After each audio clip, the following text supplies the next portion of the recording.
Oh, Seth, wasn't it somebody's birthday a month ago? Like, I feel like we totally had a birthday in this cast. It was And Seth's birthday. yeah, well, No, it we was already. Seth. We did sing for that one, though. Emma, do you remember? I'm trying to think real hard, guys. Yeah. It was Yeah. What about you, somebody's Kels? What do you birthday. think? Was there a birthday in between, like now and like the time that we sang for Seth? Pretty sure there was one. I'll be blessed if I remember. Well, it wasn't mine. Definitely wasn't mine. Wasn't That's two. mine. Wasn't mine. That's 3. That's 4. So Andy? Andy, do you happen to know whose it was? It was mine. All right, everyone. Well, as you know, our tradition here with our Flag Means Doom is we do sing for our cast members whenever they have a birthday. Unfortunately, due to several different circumstances, we were not able to sing for Andy around the date of his birthday. But that's okay. a month late is still just on time for this recording. So I'm gonna count, and then we're gonna try and sing this. Here we go. Okay. Let's see. Let's test to see if the latency actually is gonna affect us at all. I live the match. Let's okay. roll the dumpster. 3, 2, 1. Happy birthday to you. Happy birthday to you. Happy birthday, dear Andy. Happy birthday to you. Excellent.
Greetings, beautiful nerds. Welcome to our 13th session of our mini-series, Our Flag Means Doom, exploring the homebrew world of Odromia. Our heroes have been through a lot. Y'all have survived a lot, and now it's time to see how y'all handle all of the physical, but also the emotional damage that has befallen you. But who better to introduce these heroes than our wonderful cast, starting with Seth. Hey everybody, I am Seth. I am playing Hatch, the restored Dragonborn Blood Hunter. You can find me on TikTok at Noctopus and Instagram and Threads at Noctoctopus. Excellent. Emma Ramasco. Hello, everyone. It's me, Pandora the Necromancer Extraordinaire. But really, it's me, Dora Pithos. I'm Emma. You can catch me, and you just go look up my name because I'm not cool and I don't have a gamer name. But, yeah, I'm excited to delve into more trauma. More fun today. Yes. Captain Blanche. Hello, everybody. I am Just Kelsey now, as I have renamed myself on TikTok because I'm getting tired of ridiculously long names. So you can find me on TikTok at Just Kelsey or on YouTube at Renaissance Farm Grown Nerd. Still that there. You can also catch me every Monday. We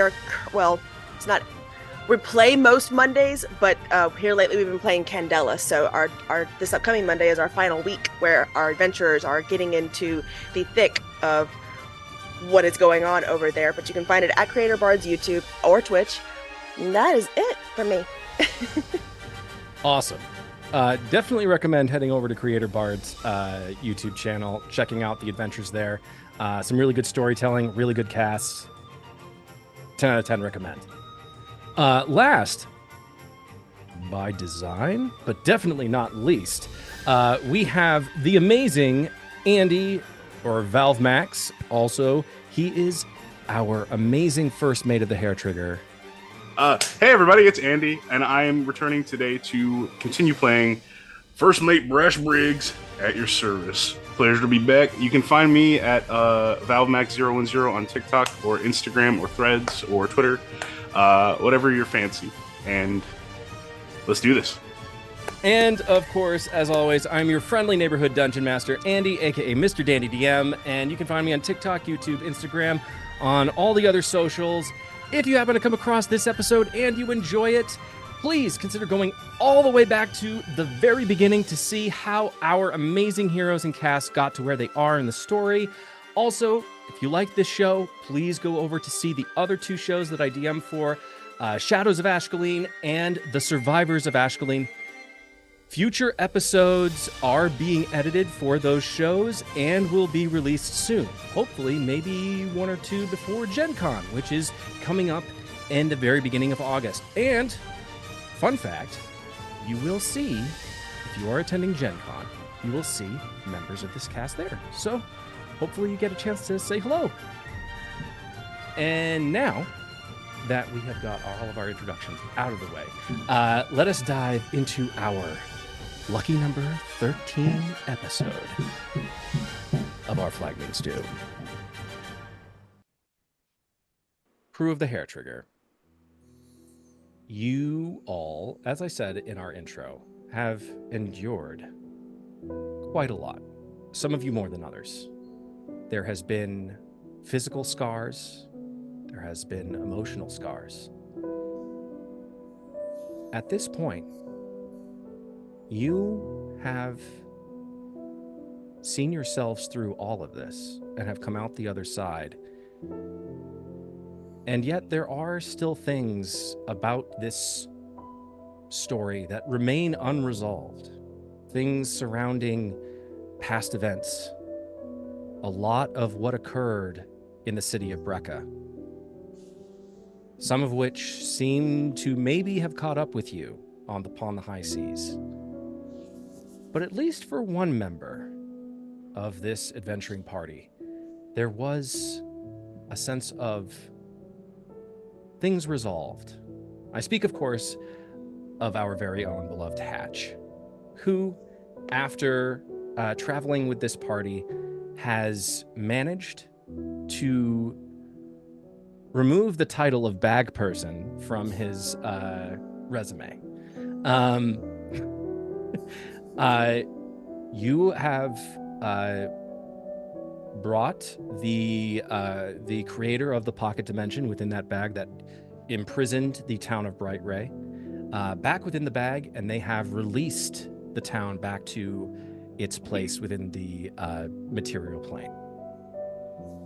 So it seems very fitting that, given all of this new development for you, also the fact that you are now at your full level, which is very exciting, that we start with you. Hatch, you are standing at the very uppermost portion of the ship. You see off in the distance you're about to dock at this point, and you see just sort of the city of Selamet sort of arrayed in front of you. And you feel just the sea breeze in your hair, your scales. You feel just the pungent, salty smell just sort of fill your nostrils. It's the smell of not only the sea, but also the fish that are upon the docks that have just been caught from this morning and are now just sort of roasting in the sun and are waiting to be carted off to the market to be sold. You do see several ships to your right and to your left as you sort of just survey just everything around. At this point, several of the crew have tied off the ship, and you are now docked within the city of Selamet. I will ask the rest of you, where do you all find yourselves upon the ship? I'm trying to remember what last happened. We just got back from the bag. Like we literally just We left. all popped out from the bag. Yeah. There's also the storm that we dealt with. That's true. Storm. Sick hang 10 action on a storm. That's right. And then when the storm cleared, we were pretty close to Selamet. Mm-hmm. And were we ever was there ever a moment, sorry, I'm meddling a little bit, just trying to understand. Was there ever a moment that we were like, we're going to Selamet to reload and then figure out what we're going to do next? Or do we have did we talk game plan? I think Yeah, go for it. I think, yeah, we had intended to resupply. I think the storm also did a number on some of our sails. Yeah. Yep. So we needed to fix that's that right. up. We were The gonna main fix sail the and the ship. mast. The purpose of Selamet was it was the closest port where you guys could resupply and refit the ship because you had sustained damage, and you basically had enough to sort of limp back into port along the coast. Oh, how is our wicked flame decal fire paint job, by the way? Is that gone? On your racing stripe, Yeah. Is that still there with the storm? it's seen better days. Okay, so Ooh, it's faded. That adds character. You could do resting. I think Dora would be going through her books and getting ready to stock up on new ones and going to trade in some old ones. So all, the erotica she's already read through is going to go into a bin that she's just going to transfer out when she gets back on shore. Exactly, just bunk, bunk, bunk. There are a couple of books. Oh no. Oh, hang on a minute, not that one. I haven't read it yet. She goes, what the?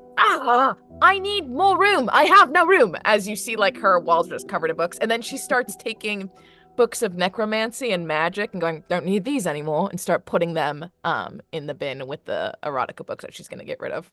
I'm ducking the other books and running out with my one. You out me! That's what they're doing. I would probably... Oh, sorry. No, I was saying that's what they're doing. Okay. I would probably just probably be getting everybody ready to dock up topside. Manning the helm while Captain is down there going to the library, essentially. And kind of just trying to come down from the life or death experience that we kind of just experienced with that storm. Just kind of, it was a lot of new experiences. It was really the first time Brash had ever even touched the helm of the ship, and it wasn't even a decision that he really made. It was just, this needs to happen, so he just did it. Yeah,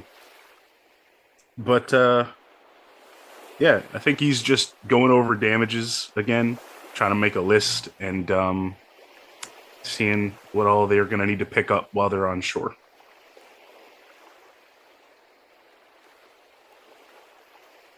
Okay. As you all are busy about your individual tasks, you do see on the dock, Hatch and Brash, you can see this. You see a freckled, redheaded kid who looks to be about 13. Human, running up to the ship with a little clipboard, and he comes up right up to the gangplank, says, "Oi, is the captain there?" Yeah, kid, just a second. What you need the captain for? I'm here to collect the docking fee, and I must register the name of the ship. I snap my face immediately at Brash. Brash. Hang on. I got this. Brash. Yep. Little man, that'll well, Captain's a little predisposed, but as soon as we dock and we make our way down to the actual docking, we'll get in touch with you. Can I? As for the name of the ship, My eyes are pleading. Give me this one thing. Hatch, you do see that there's like a brief little smirk on Brash's face. You would see the Hatch's bottom lip is quivering. he'll see that, and he'll go, we're the we'll just let you know when we're down there, all right? Oh, okay. All right. Just so you know, when you get down to the end of the dock, I'll be there with my desk, and my father will also be there, and he will want to know and he looks at his hand as he looks like he has some like ink scrolled upon his hand. He'll want the name of the ship, the name of the captain. He'll want your docking fee, and also would like to know.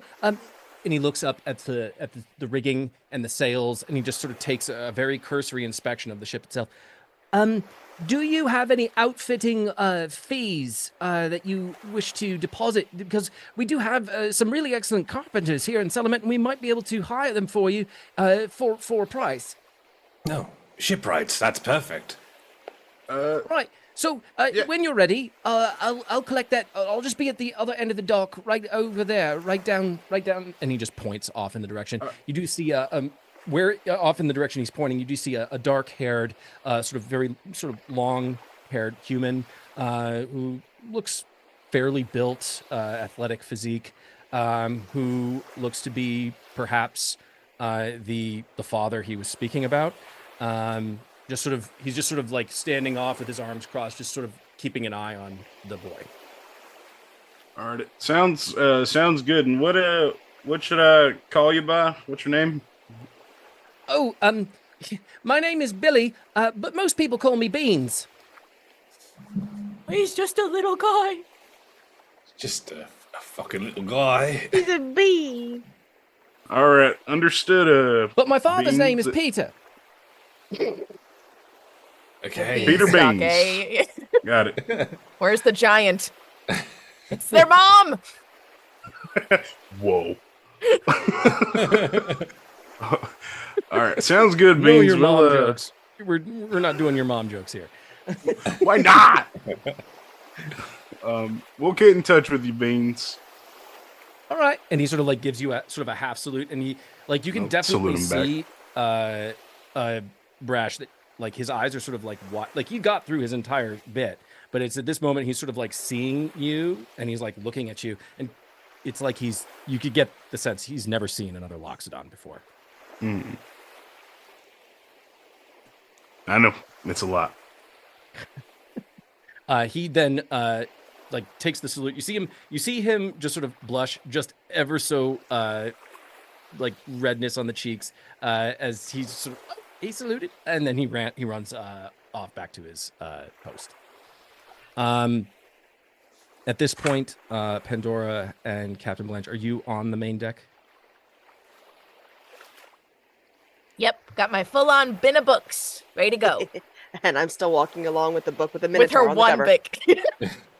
Oh! Wait, Dora goes, she just gives you a little tiny head pat and goes, you need to move on. Shut up. I didn't even think of that. Oh my gosh. My heart! My heart! I know they're meant to be, okay? One day. One day. Ah, sure, okay.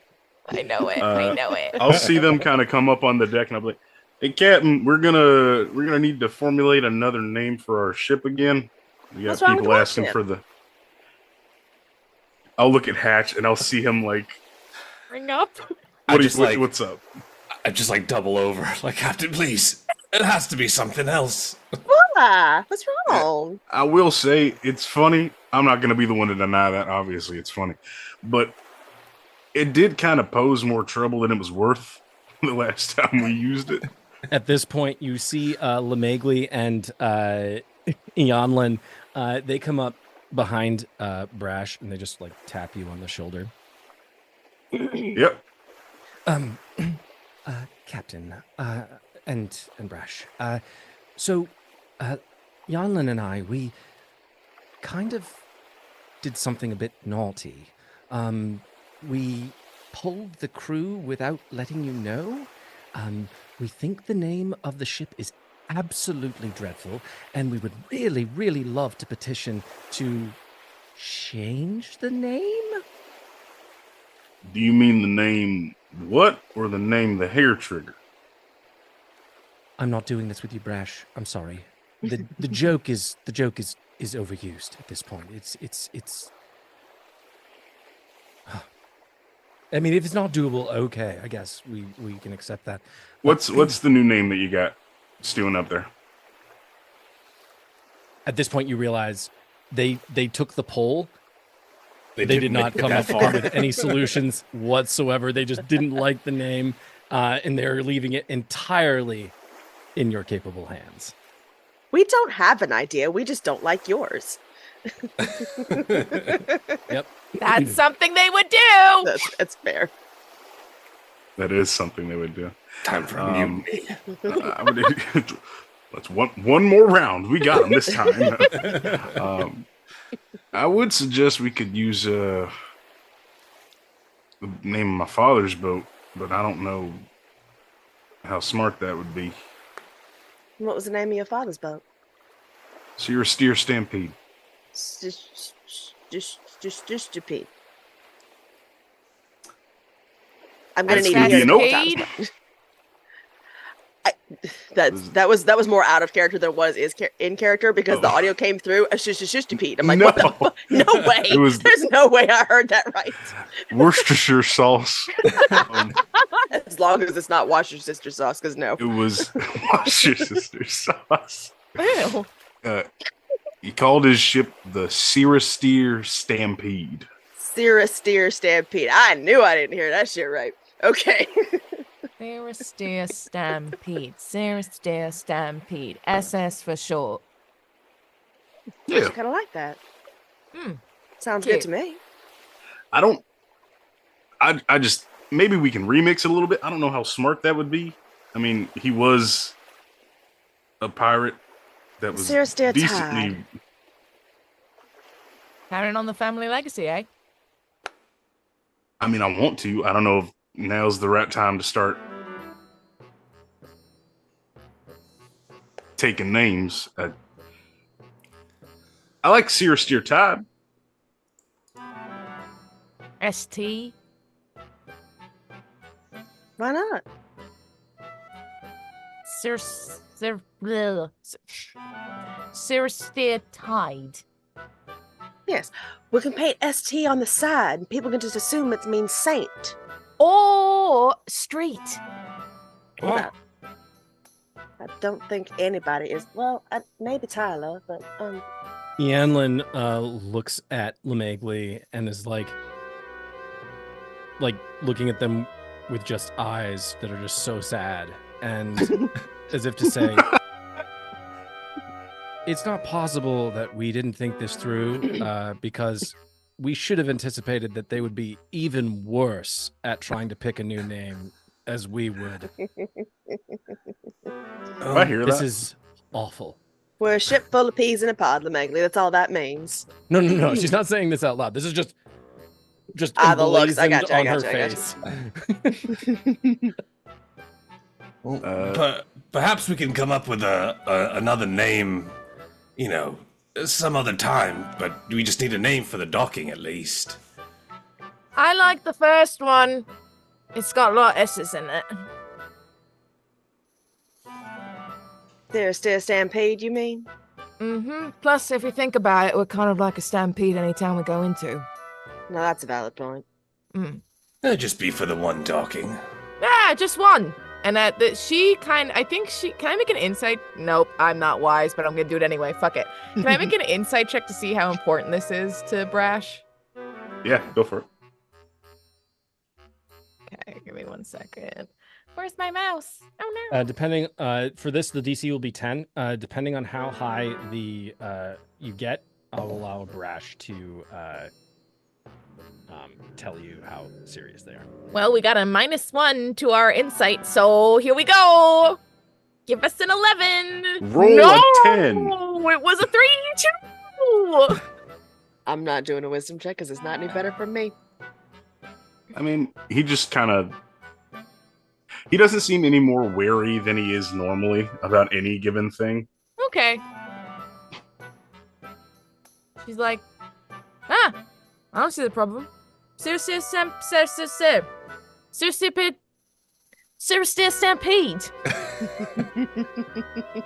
I think it's got a nice ring to it. It's all about the branding, everyone. Branding. Think big. Branding. I really do like the name, but maybe we should just pick a name that's easier for everybody to say. I mean, this is supposed to be our ship. If we don't know how to say our own ship name, that could probably lead to us not being as inconspicuous. Okay, see, that's exactly what I'm talking about. Stampede. What continent are we on? Do any of us know that? How many fingers do you see? Well, where are you from? You're from Purpley, right? Yeah, that's on a continent. The continent that we're on. Purpley Stampede. P.S. I love you. P.S. Fuck around and find out. I'm kind of mad that I actually like that. You like P.S.? Piss. Yeah. Okay, you kind of ruined it. But that's the closest I think we've gotten to something that Dora can actually say. So, thank what do you. you think, I'm good with words.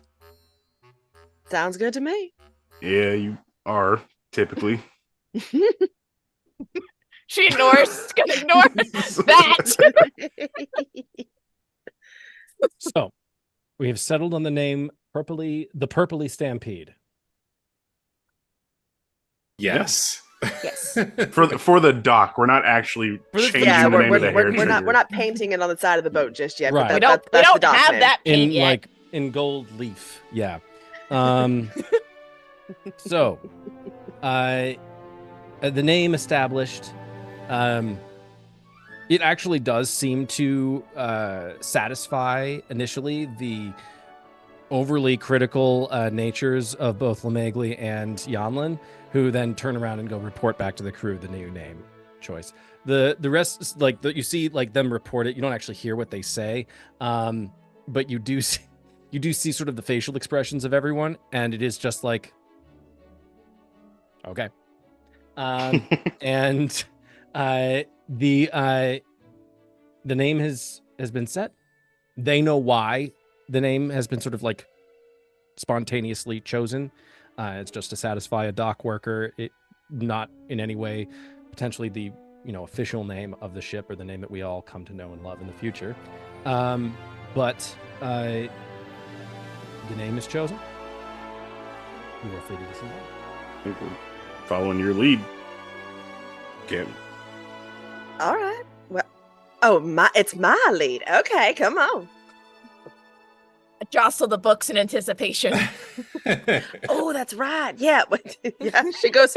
All right.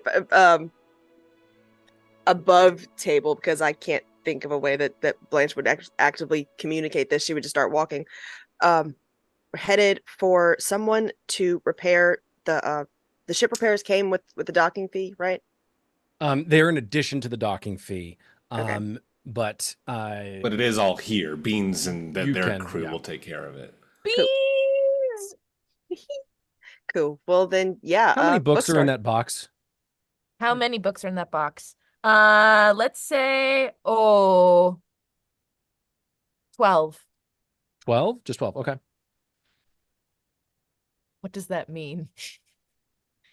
Do you mean just 12? 12. I was ready for you to say 50. I I wish I was going to, but I was like, let's think about how much she can carry. 12. If I could, I'd like to try and sleight of hand one of the necromancy books off the top of the pile. You coming for my magic? Not necessarily. Let go. Do it. Let him cook. Let him cook. Let him cook. Do I roll anything for that, Andy? Noticing whether or not he takes a book. From my stash? Give me a sleight of hand check, Hatch, and please give me a perception check. -1. Here we go. There's no way I can make this a strength-based sleight of hand. Just slap me. Book. You knock all the books out of her hand. You're like, oh no! Oh, whoops. Help her pick them up. And then we just eat one of them. And then eat one of them. Make this a constitution-based sleight of hand. He's got a square neck for a little while. I got a 7. I got a 13. This is a Minecraft character. Got a 13. So are you mage handing, or are you're? I was just hoping I could like swipe it off the top of the pile. Okay. I'm a mage hand. I think she'll let you. I think she's gonna pretend like she doesn't see it. She'll be like, "Oh fuck, I could use," and she's putting it on her hip. You know, like kind of like resting the basket of books like on her hip, and she'll like out of the corner of her see you snatch it and go, "Ugh, I mean, listen, the wizard's rod. I couldn't get enough of it. Oh, come on, please, I have to have the next installment." And I use that opportunity to very sneakily I crouch down, and I tippy toe, and I out loud say, "Yoink!"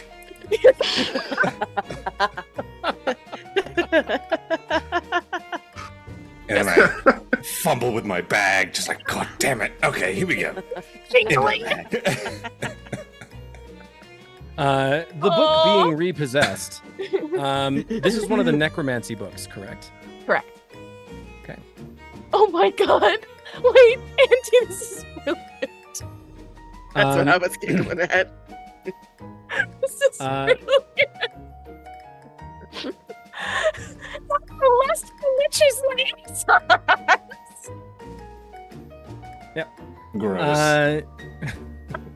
So, the book being absconded with, are you taking time to read it now in front of everyone, or is it? No, it goes immediately in my bag. Yep. Just for later. Got it. Alrighty. Are you deciding to disembark from the ship then? Yeah. Okay. I believe we're all following Captain Blanche. Bookstore. Yep. Okay. All right. You descend the gangplank down to the dock, and you make the short trek down to the end of it. You see, as you approach, you see sort of this very brawny-chested man, sort of wearing a white tunic with a brown vest, unbuttoned at the center. He's wearing brown trousers with some heavy black boots. He's sort of little roughhousing with Billy, and he sort of, as you approach, he looks up and he sees.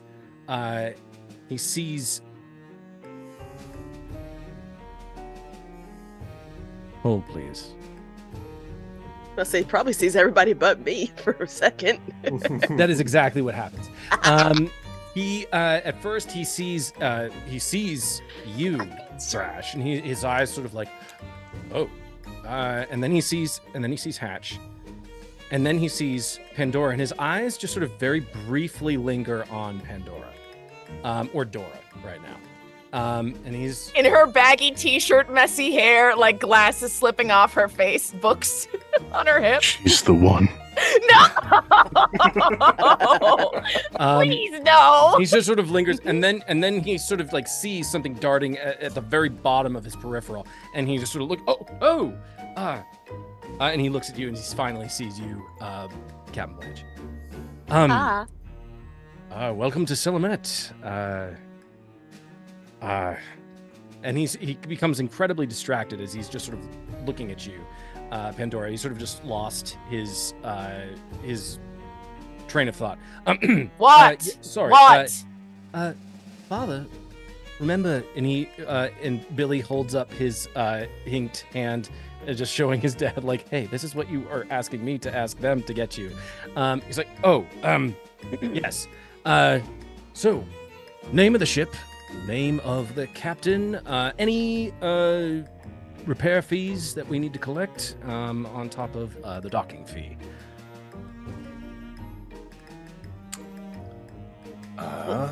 Blanche is looking at Pandora like, you go ahead.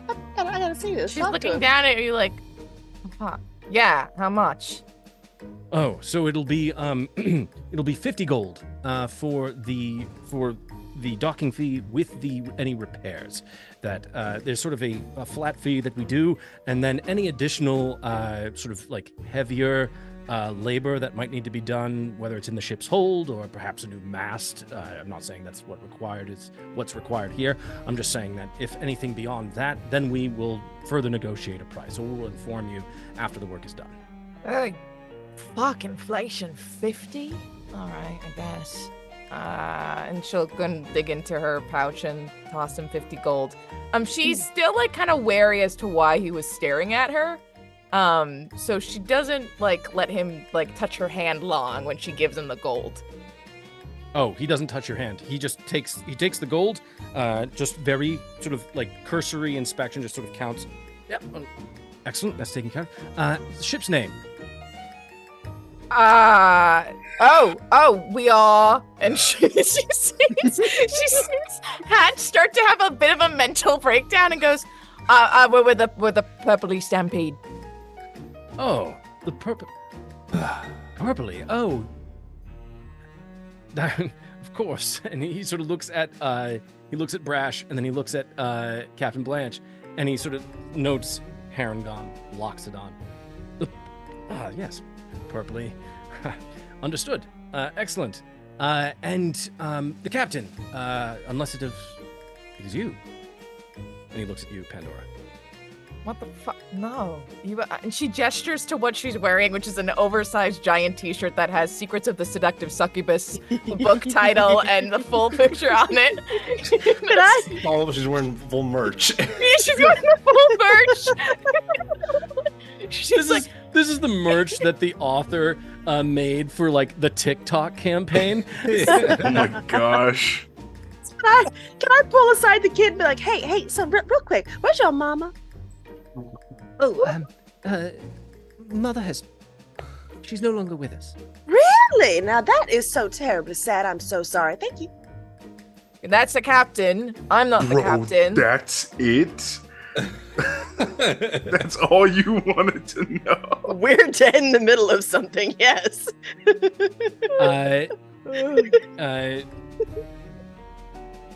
Who's the captain? The captain. That's me. That's me. Sorry. Yes. She's gonna like. I have some information for you. We gotta talk later. What the fuck? All right. And she's gonna move back behind like Hatch or Brash. Like, just get out of the limelight. This is fucking weird. It's a weird conversation. Peter just sort of notates that in this leather-bound like recorder's journal, and he just purpley stampede. Captain Blanche. Captain Blanche, and yes, docking fee collected, and of course the refit of the purpley stampede. Excellent. We should have an update for you shortly. Whether there needs to be any extra work done, or if there perhaps needs to be some more extensive repairs. In the meantime, do you have a place of lodging where you will be staying within the city, so that we might? And he very awkwardly looks at you, Pandora, says, where you might be staying so that we might be able to send a message or correspondence. I'll be more about, than happy to send you along a little message about exactly where we're staying. I have a question for you, Peter. Are you serious about it right now? I'm and he looks down at Billy and sort of puts his son slightly behind him, and he's just sort of like out of earshot, not really.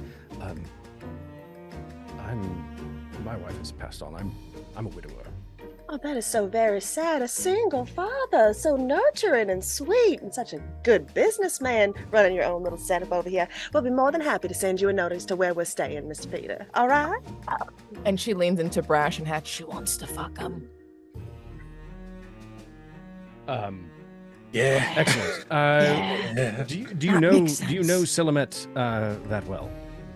Not particularly, seek but I a do happen to recommendation? know that Pandora here would absolutely love to hear some more. Come on, Pandora. She's trying to, and she's absolutely resisting with her books jostling around. She's like, "Go fuck him if you want. I don't want to." And Your other one is a little bit busy at the moment. Come on. she goes, "Yeah, I will help." What am I doing? Learning about the sites. Great. Do you require any recommendations? Just a place where you'll be staying. I can make several, depending on what fare you are interested in. What do you got? There is, of course, just off the ship docks, just down the ways, about 3 blocks that way, and he points off to the right. There is, of course, the Minstrel's Wane. It is just down on a street known as Bank Row. It's sort of it's next to an abandoned blacksmith shop. But it is a modest building full of very eccentric adventurers, different sorts of folk. Also, they are, of course, always seem to be at least hiring new people, pirates, adventurers, for all manner of tasks. Do you have any of them have like an open mic? Because we have a bard. And she points over to Brash. God. Unfortunately, I don't stay there. I don't know. It is possible. Most of the inns and taverns within the city do have some form of local entertainment, regular. All right. Commission. So we got Minstrel's Way. The Minstrel's Wane. Wane. We also have the Cursed Sword, the Fool and the Chalice, and we also have an inn known as the Broken Arrow. She turns to Brash. Which one do you want to perform at? Well, I mean, they all sound nice. I don't know if performance really what we need to be worrying about though right now. You could get some cash. Come on, I just lost 50 gold. Alternatively, which ones are either the furthest or closest to the red light district? Closest, preferably. Oh, so, sadly, in Selamet, we don't really have a proper... I knew it. I knew that's what you guys were going to do. We don't... it's not for want of trying, it's just that we don't really have any established... It is all right. It is okay. They will live. Wait, no, Pandora goes, wait. Big sad bunny eyes. Do you at least have a bookstore with erotica in it? You're asking this single father Yes! doctor if there's Yes! an erotica bookstore. Yes! That may be There's the a- most bold question I've ever heard anyone ask anyone. I barely know you. I'm sorry. We Where's just this traveled bookstore? from Brecca, you understand, and that place does things to people. Yes, Brecca. I've heard of... close your ears, he says to Billy. The Rainbow Crown. Of course, yes. Its delights are many. Sadly, Selamet is not really known for such delights. It's not like they don't exist. Of course, there are. We do have places. It's just, I don't know. I wouldn't recommend. Blanche All right. Blanche has sad bunny eyes. Dora's frothing at the mouth. You guys are freaking out. Like, oh my gosh. These are the characters we've made. Also, Well- like, this is how they deal with stress. A little bit, yeah. I'm Relieving just picturing tension, this I believe it's called. incredible anime scene where this giant half-orc woman is just frothing at the mouth because there is literally no good sex shops, and the bunny does not have a place to have coitus. What my smut bucks? Throws him on the ground. I feel as though gender roles have been reversed for some reason. Oh, Well, As it should be. As it should stereotypes be. don't exist for a reason. honestly, I feel like we'll probably just mosey around town, see what turns up, and we'll go ahead and check out the places that you've highlighted for us. We appreciate that. And your name was Peter. Peter. That's right. That's right. Your boy introduced you to us. A very, very polite young man you have there. You're doing a great Thank you. job. Thank you. And he sort of like gets just a hair emotional as he just sort of like takes the compliment on his very well raised child, even though they are motherless, and just thank you, Max, Master. I'm sorry, I didn't get your name. Brash Briggs. Thank you, Master Briggs. Well, did you pick which place? Minstrel's Wane, I think, was the first one you mentioned. Ah, yes, okay. So again, Minstrel's Wane, 3 blocks down that way. Just ask for Rowena.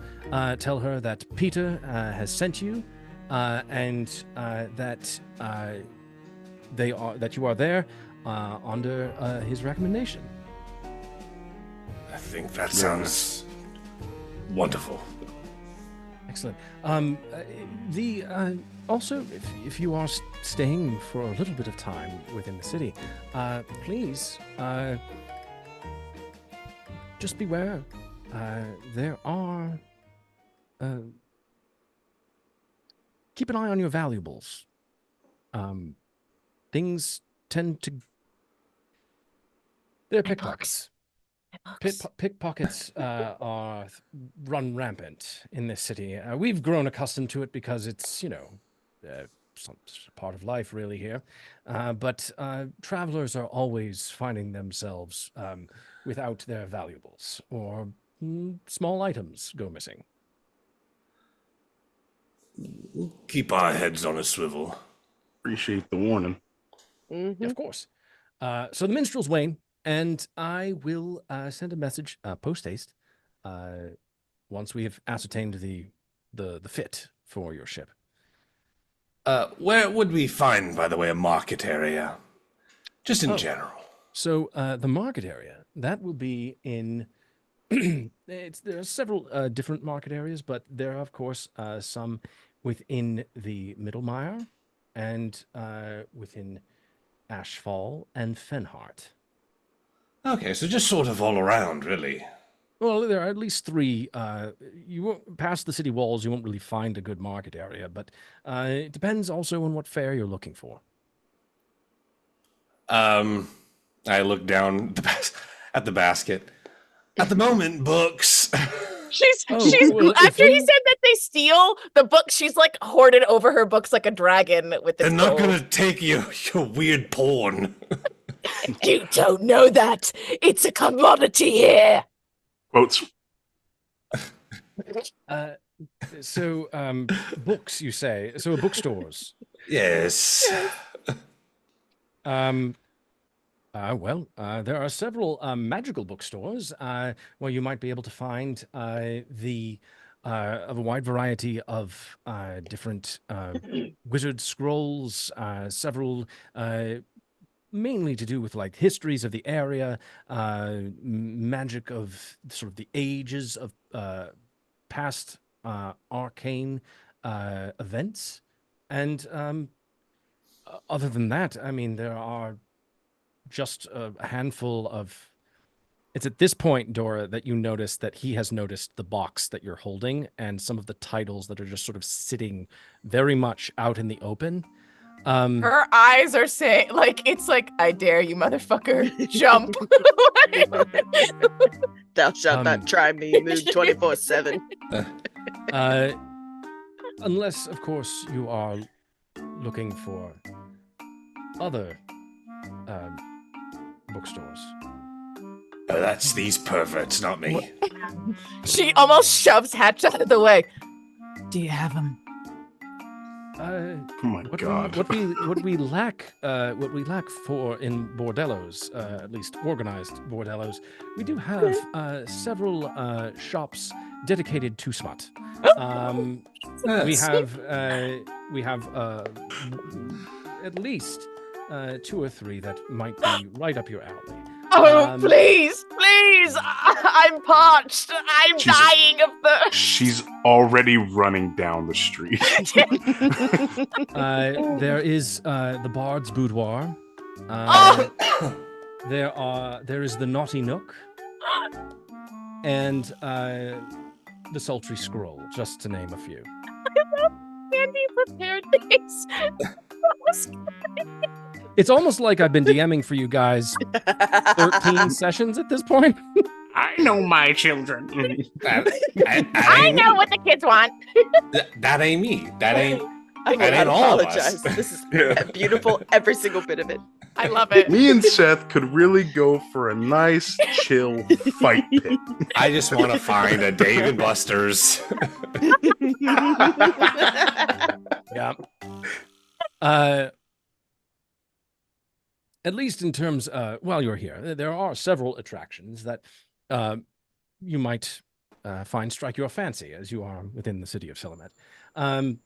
He begins to go over. There is, of course, the lizard racing that takes place just outside the city, just north of the Tiers. And of course, there is also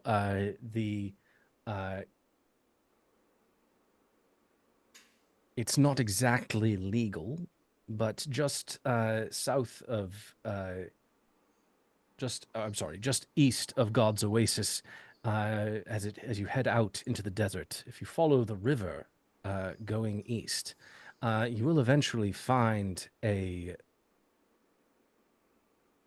I will have to say it is illegal, but it is there is an arena of sorts where some of the more deadly creatures that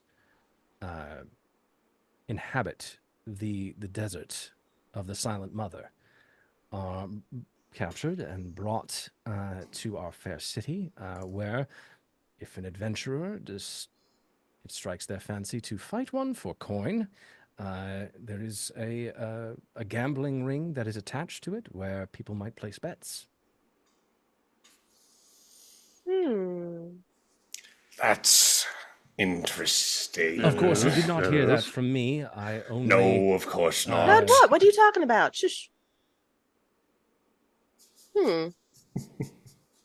I'm just getting the sense that you are a very, very intriguing group of people, with a wide and varied allotment of interests.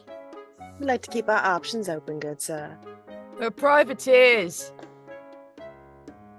You just say that out loud. Isn't that what they said? Isn't that Yeah, we're privateers. That's not a bad word. right? Isn't that the word that they told us to say? Not pirates, I feel like that's privateers? a more polite way to say. But I think everyone also still knows what you mean when you say privateer. Oh, yeah, that's true. Maybe I don't say it. Let's just say it like this. We are quite intriguing, but we're not the kind of folks that you want to get too intrigued by. You know what I mean? Understood. Oink. And that's not to be Again, he threatening sort of in just- any way, shape, or form. It's He just, sort of takes you all in. Several of you are a very imposing bunch, but it's sort of like there is no doubt in Peter's mind as he sort of looks at you all that the bunny is the one he should be most afraid of. yeah. Absolutely, absolutely. But then he sort of like looks at you and sort of like it's not like he's thinking, oh, I could take these people. It's more so he's like just sizing you up and being like, how long are they going to last in this city? Not long. Not long.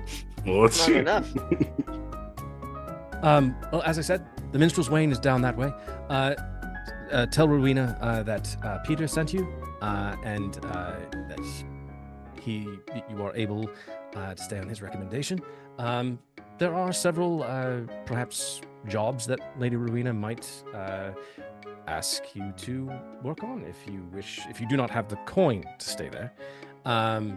But other than that, I shall send message immediately once the initial repairs are done to the ship. Sounds wonderful. Thank you for your time, sir. Will you be needing anyone to purchase supplies, any kind of foodstuffs that you require for your vessel? No. Well, we haven't had time to. Oh dear, a new chef. And she kind of looks up at Brash. I'm sorry, did you say you needed to hire a chef? Your ship is lacking a cook? But potentially, it's we can take care of ourselves for now. As we head out, we'll I figure mean, something out. I can definitely make some inquiries if you are in need. Couldn't hurt to have a name. Yeah, to ask Don't- around. Yeah, Don't need to take them with us if we do not wish to. Oh, okay. If you All right. compile like a list of candidates, we'll see if they fit the bill. And Happy to do it. With a as you all are sort of moving away from the dock, he as you were passing him, Pandora, Peter just sort of leans in and just says, "I hope you find what you're looking for." And he just looks down at the book or the box of books. Pulls them closer and goes, "Thank you. I'm sure I will." Enjoy our fair city. And he turns and proceeds to just open up his journal and just continue to make a count of the other various ships that are. You do see that you're not the only ship that is docking. There are several other ships that have just docked. And during this very long exchange, there's now a queue of other captains and their immediate crew Lips. who are just sort of waiting. pardon us. Sorry about that. You'll have a nice day. Keep her easy, Beans. Okay, of course, Master Briggs. I hope you enjoy it. It's okay, son. Poor bastard. As you proceed in the direction that Peter gave you for the Minstrel's Wane, you do see that the port of Selamet, the immediate sort of off of the docks, it seems to be a fairly thriving just seaport. There is a very heavy concentration of various shipwrights that are currently just working repairs to a number of vessels. There is, of course, the loud sort of like banging of many different carpentry instruments on the ships as you pass by. You hear just all manner of just crude expletives being thrown around as sea folk are just, yammering about the state of vessels, about the state of the world, about the state of the city, and all of the different rumors and gossip that they've heard that is occurring within. You do, as you make your way down the 3 blocks, you do finally arrive at the Minstrel's Wane. And there is a sign directly on the outside, and it is, of course, a minstrel's harp. And beneath it, there are several like musical notes, iron musical notes that are sort of affixed to this wooden harp sign that is sort of just blowing back and forth in the sea breeze. I think this is it. Well, we have a lot to get to today, it appears. Things to bet on, books to buy, shops to see. A little vacay, sounds like. I was thinking about helping you out with a little bit of evening entertainment. You know, there's something to be said about a man that likes you when you prefers you when you dress down. Just saying. I'm walking inside and leading them to this. She blinks confusedly and goes, "Oh, you wanted to fuck the dad." Nope, that's my cue, and I go inside also. Blanche walked inside as soon as she finished saying, "I'm just saying," walked to the door.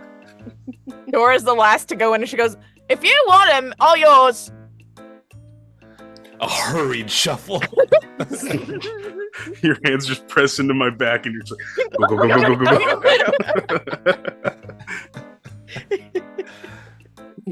All right. The Minstrel's Wane, nestled within the heart of the seaport section or the docks of the city of Selamet. The Minstrel's Wane is somewhat of a beacon of warmth and revelry, as the very pleasant sounds of some music, but also just the sounds of various. I keep saying sea folk because I don't want to say seamen because I just. No, say it. The sailors, various and sundry sailors and seafaring folk that are currently staying within the Minstrel's Wane. You hear just sort of many bawdy jokes being thrown around about, you know, the the different merfolk that several of the sailors have bedded and wedded. It is a favorite haunt, as you can see from entering, as you your eyes sort of glance over the aesthetic, but also sort of the kind of people that are staying there. Is a wide variety of adventurers, bards, some weary travelers as well. From looking at it from the outside, it's a charming blend of both stone and timber. Upon stepping through this very intricately carved green wooden door, you are immediately enveloped in an atmosphere of just lively music and camaraderie. There appears to be a band of bards. Bard looks to be about 4 bards that are just playing various instruments, sort of just rocking out, and sort of this interesting combination of a rustic elegance, but also just sort of very homey and comforting. The heart of the Minstrel's Wane is, of course, its proprietor,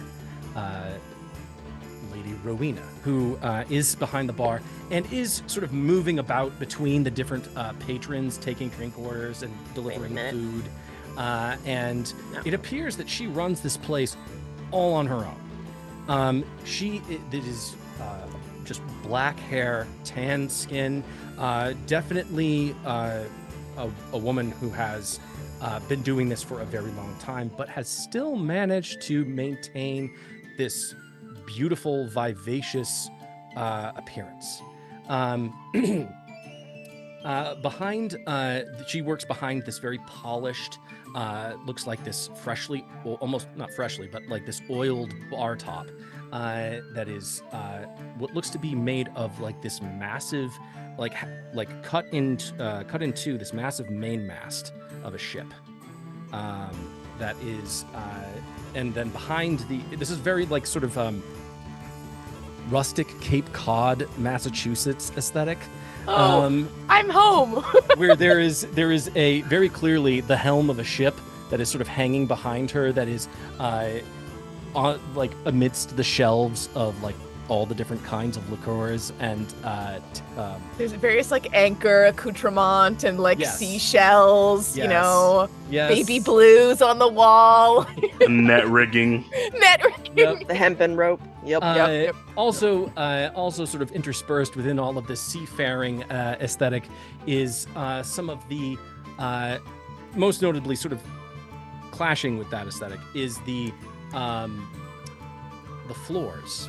The floors, on the floors, there are so many different murals of different epic battles that have occurred not in Selamet, not even possibly.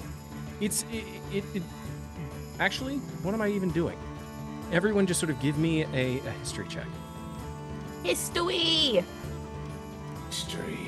Melon. 4. I also rolled a 4. I also rolled a 4, but my 4 went up to an 8. Whoa. 3 4s. What does that mean? Quadruple quadros. Now, Kelsey has to roll a 4. We'll roll it. Damn it. Gosh darn it. Team Ruining it. player. So you got an 8, and what did everyone else get? 4. 4. 8, 4 plus 2, so 6. 6. 10. You got a 10. Hey. We're doing real good. Yeah, we are. Captain Blanche. We studied so much in school. As you look down, the murals are incredibly beautiful. You're not entirely sure sort of how much, coinage that Lady Rowena might have at her disposal. But it is possible when she first bought and, or built this place that she spared no expense on this particular artistic embellishment on her tavern. This mural, just based on the sizing of certain individuals and sort of the very fantastical quality of the stories that are being portrayed, it would seem that maybe this is a story about gods and battles that took place between the gods after the creation of the many different worlds that exist within the multiverse. And now we will have a flashback scene about that battle. I was like, what? Had a moment where I thought we were about to jump into the page master and get sucked into the mural. I was gonna say, what we're if? getting stuck in the painting. I mean, I'm down, don't get me wrong, but... Joke's on you. It's a time travel campaign, not a pirate campaign. Yeah, there's been a shocking lack of pirates in this campaign, except for you. The next sensation that you feel, Captain Blanche, as you sort of take in, sort of very briefly, sort of the beauty of this floor mural, is the smells. It is the smell of roasted meats, freshly baked bread, and exotic spices that sort of waft through the tavern, just sort of like tantalizing your senses. Sort of a promissory note to potential meals that might be had. Folks, we just walked into a Joe's Crab Shack. This is fantastic. Don't even play with me. Lady Rowena sees you from behind the bar, and she says, "Oi, hey, you lot, what brings you to the Minstrel's Wane?" Food and ale. And Food and ale lodging. we've got. I'm sorry, what? Lodging. Lodging. Oh, yes. Okay. We definitely. And she just sort of like reaches behind. She like shuffles behind the bar, and she looks like she's like pulling at some papers. And then yes, we do. Do you all mind sharing a room? Well, We're kind of hard up. She like sort of points at how busy Minstrel's Wane is currently, and we are currently hard up at the moment. Would you mind sharing a room? If we do have any people who check out, we might be able to split you all up if you need to stay multiple nights. that's fine. I mean, Peter said he was the best to come to, so. I'm sorry, did you say Peter? Yeah. Yes. The Peter. There is this Oh. weird Let's go. moment. There's this weird moment where suddenly the accent slightly shifts. What? What do you mean? What does that mean? She suddenly goes from sort of this very like, not necessarily lowborn, but just very like, Oh my! almost did Peter Cockney have to say accent. about Like me? she's very much of the docks to being almost this slightly more refined. Hold on. Does Pandora know a bullshitter when she knows a bullshitter? Like, Give me a performance check. Oh, that's a nat 20. interesting. 25. 25. Okay. What did Peter say about me?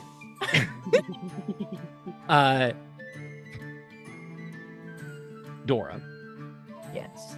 having spent just all of your early life located within the Shadowford in Ashkelon, Yeah.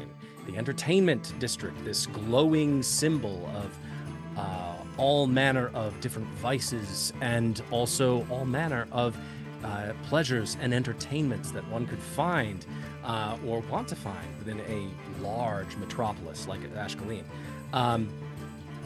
You definitely have seen some theater. Yes. And you definitely have seen perhaps the circus maybe once. But Hamilton. Hamilton. Hamilton? Hamilton's not about a circus. You definitely, and of course, there is of course your grandfather. Yeah. Who was a performer. Yeah. So you've been around performers pretty much all of your young adult life. And it's in this moment you recognize this is an actress. Game meets game. Fight. And Dora. Ooh, so even now I'm slipping back into it. Dora goes, "Oh, are you friends or something?" Oh, Peter's just such a lovely fellow. He is always sending people my way, and I'm always blessed to have people that he seems to trust and give his recommendation to. Oh, poop. Oh. And there's something that was that has been lost for so long, but a spark of like competition, right? Like Pandora's like, Dora's like, see, I keep doing it. Dora's like, I'm not gonna let this bitch outshine me. Like, come on. So she goes, if you guys give me a moment, I gotta go, like, splash some water on my face in the room, if that's okay. So you'll be needing your room key. And she again shuffles around, and you hear the sort of the clink of like some iron, and then she pulls up like an iron key that she hands to you, Dora, and she says, if you would like to wait maybe 10 minutes, I'll be able to run up really quick and draw a bath for you, perhaps? Oh, of course. I mean, a lady such as yourself shouldn't be doing that, though, you know? You're one It's of the only me here, darling, so I'm more than happy to Oh, go do it. darling, yeah. Now she's like, there's something in her that's like, I'm going to eviscerate this woman. She's done nothing to me, but it's okay. This is wild. You ever get a weird sense of deja vu? Let me just very briefly just make attend to some of my patrons here, and I will head right up and get this all sorted out for you. Thank you so much. She then turns to several of the other patrons down the bar and immediately just sort of nods and yes, be right up with your food, Mr. Salamanca. And he and then you see this turtle who's just sort of sitting down at the bar, just sort of like looking very gruff. And just like slightly unhappy by the fact that his food is taking slightly longer than he's used to. And she immediately moves into the back room, and she goes out through a door, and immediately the moment she exits the door, suddenly all of the smells sort of come back into the tavern, and they sort of like waft, and it is this incredible combination of just, there's some citrus, there's some like almost this very spiced meat, stew perhaps, and then again this freshly baked bread. Just all of the comforts of home type food smells that you have experienced in the past. And she returns very shortly afterwards, and she immediately like plops 3 stews. Just very like, you can see sort of the bits of meat that are sort of bobbing amidst potatoes and celery and carrots, and it looks very much like a very hearty meat stew. And she then reaches behind the bar, pulls up a tankard of ale, and just tops off the patrons in front of her. And then puts it behind the bar and says, "No, I'm going to run up to the room.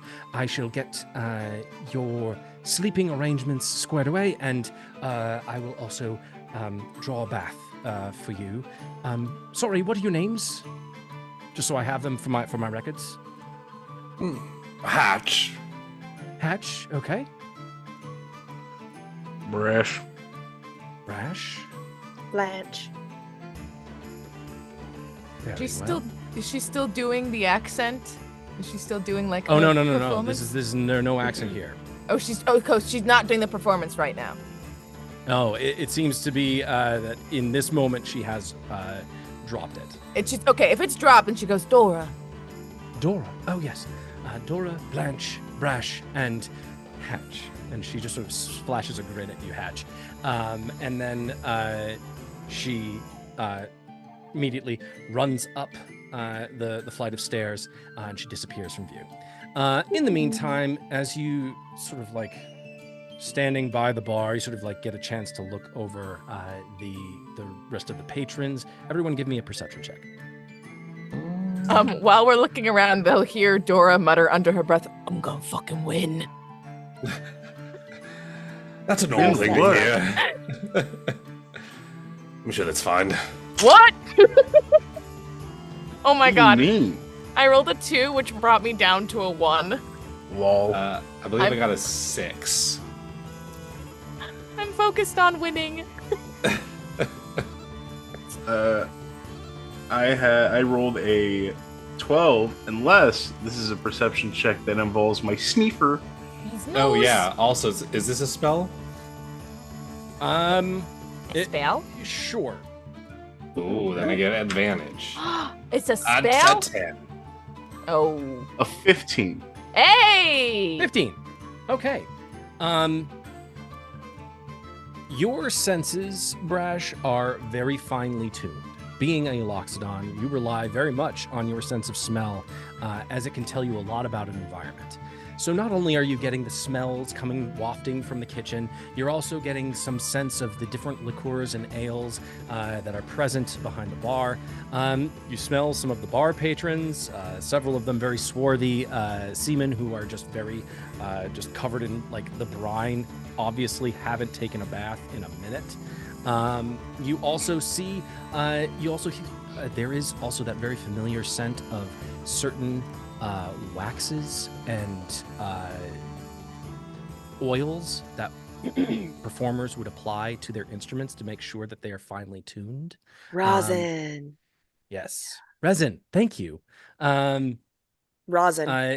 You get the sense just from looking around. The Minstrel's Wane is not merely a place to eat and drink, but it is a sanctuary for the soul. At one end of the hall, there is a raised stage where you can see there is a party of bards and minstrels performing. Their music is weaving a tapestry of joy and sorrow, adventure and high romance. The acoustics of the room are such that even the softest lute melody can be heard clearly over the hum of the general conversation of all of the patrons that are near you at the bar.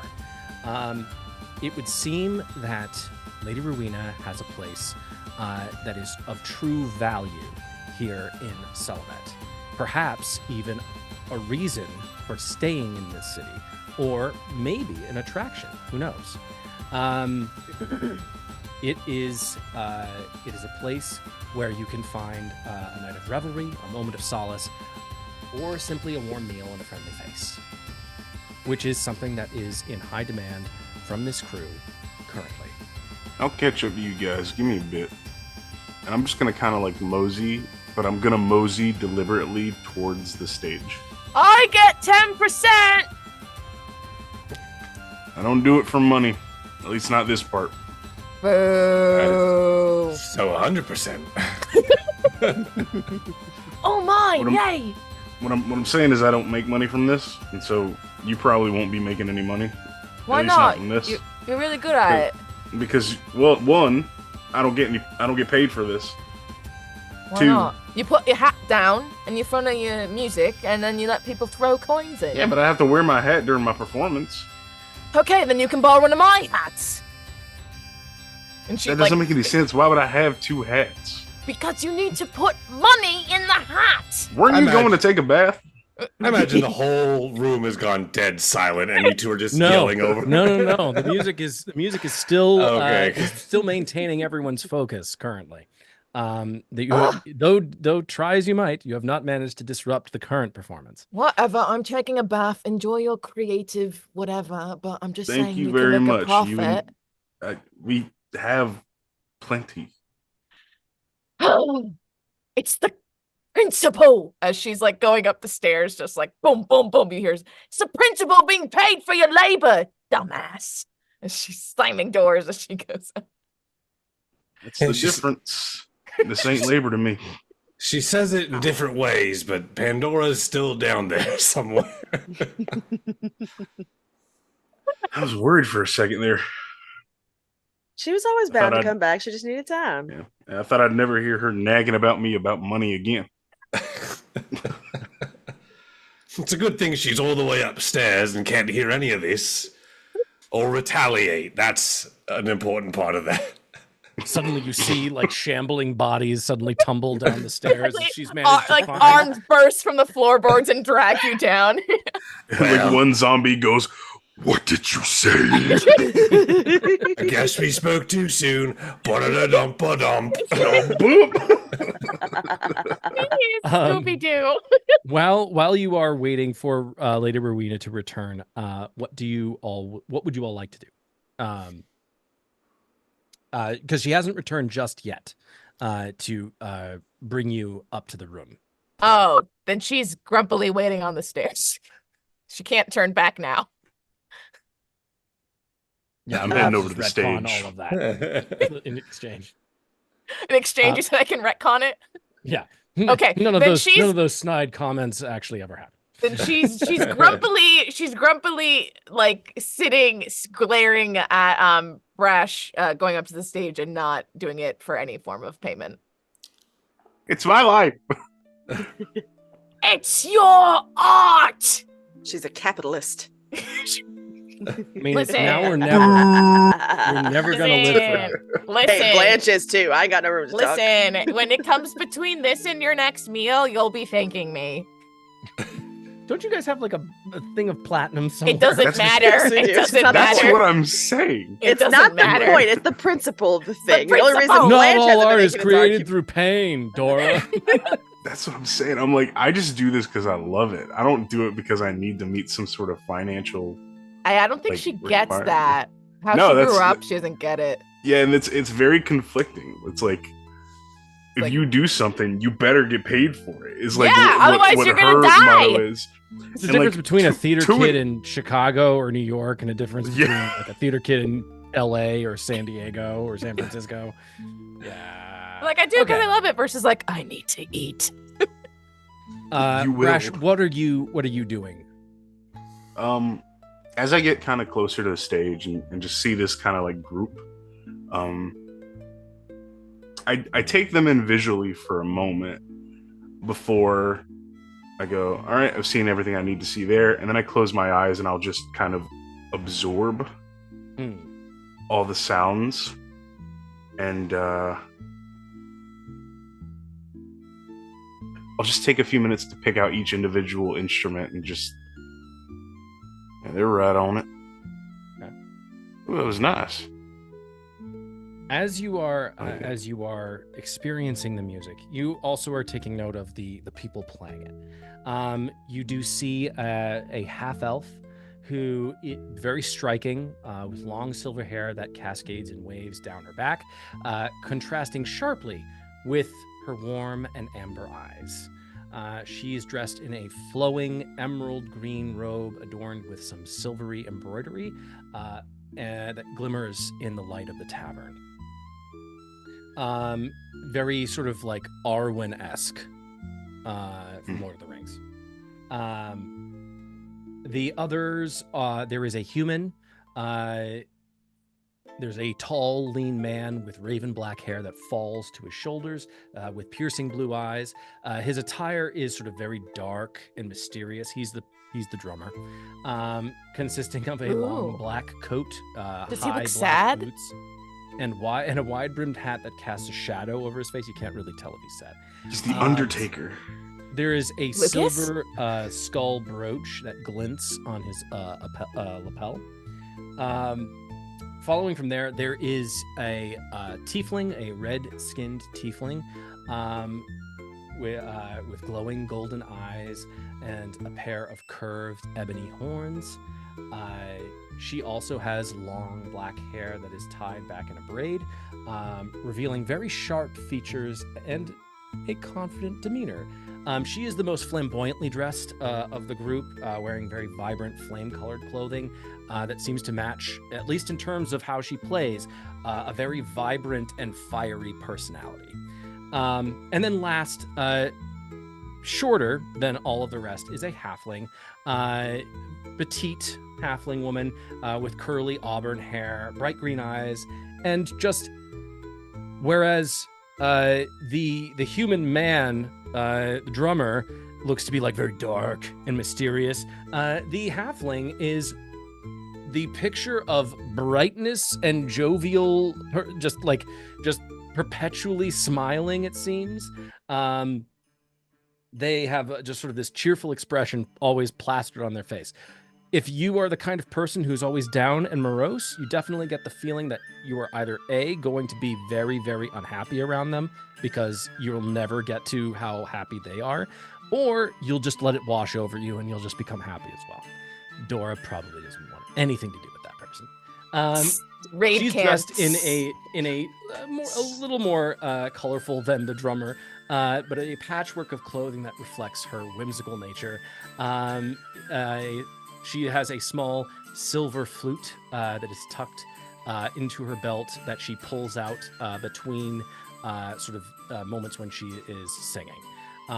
So there is a singer with a flute, a drummer.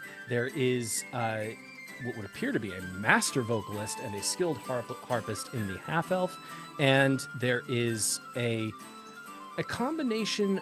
It's almost like they are a singer, but they're also sort of master of special effects with the tiefling, as there's the one who's controlling like this interesting interpretive flame dance that is entertaining the proprietors of the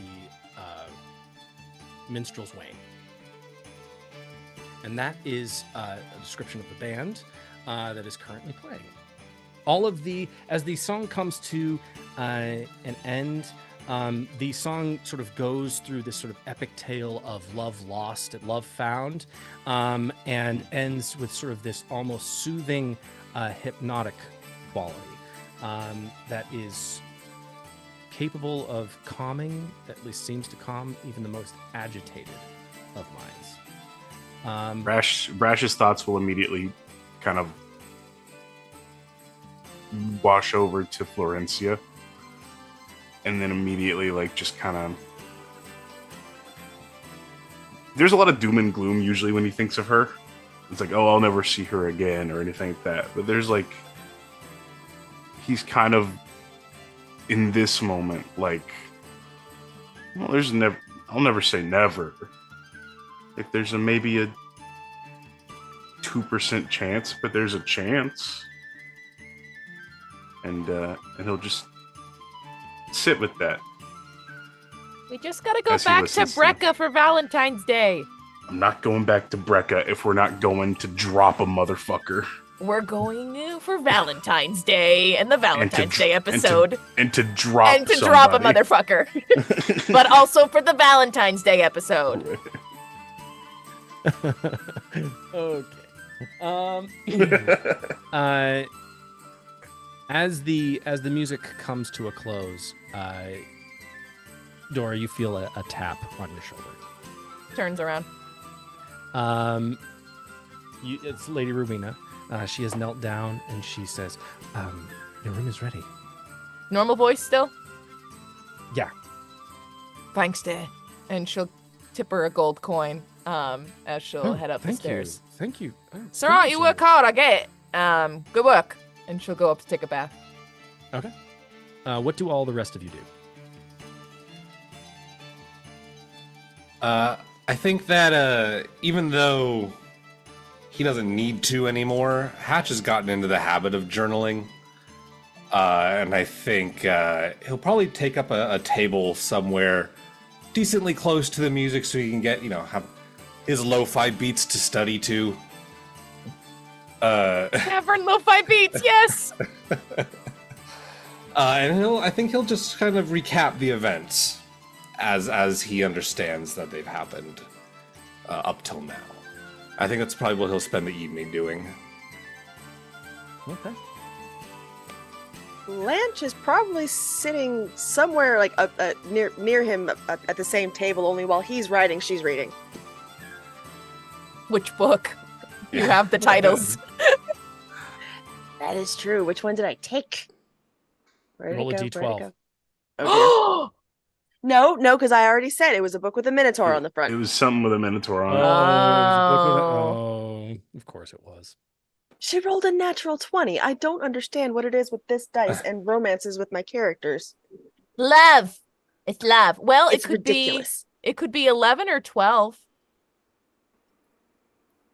Enchantments of erotic fantasy. Oh, enchantments of erotic ecstasy or the forbidden scrolls of seduction. Forbidden Scrolls of Seduction. Perfect. He was a scholar. It's the full-on Critical smut. Oh, he's a scholar. He was She's a reading- gentleman and a scholar. She's reading the Kama Sutra for him. He would have to grow at least another 5 feet for that to even be in the realm of possibility. I think we I should would go have to back get a permanent enlargement for spell. Brecca for their wedding and the Valentine's Day episode, and for Florenzia, and then Hatch will find someone. The look on Andy's face. Lady Rowena, as the music begins to wind down for the this initial set that the band is playing, Lady Rowena comes up and comes and gets on the stage, and she stands in front of the band and says, "All right, well, thank you so much to the Bardineers. Everyone, put their hands together." And the halfling, the human man, the tiefling, and the half elf, they all take a bow.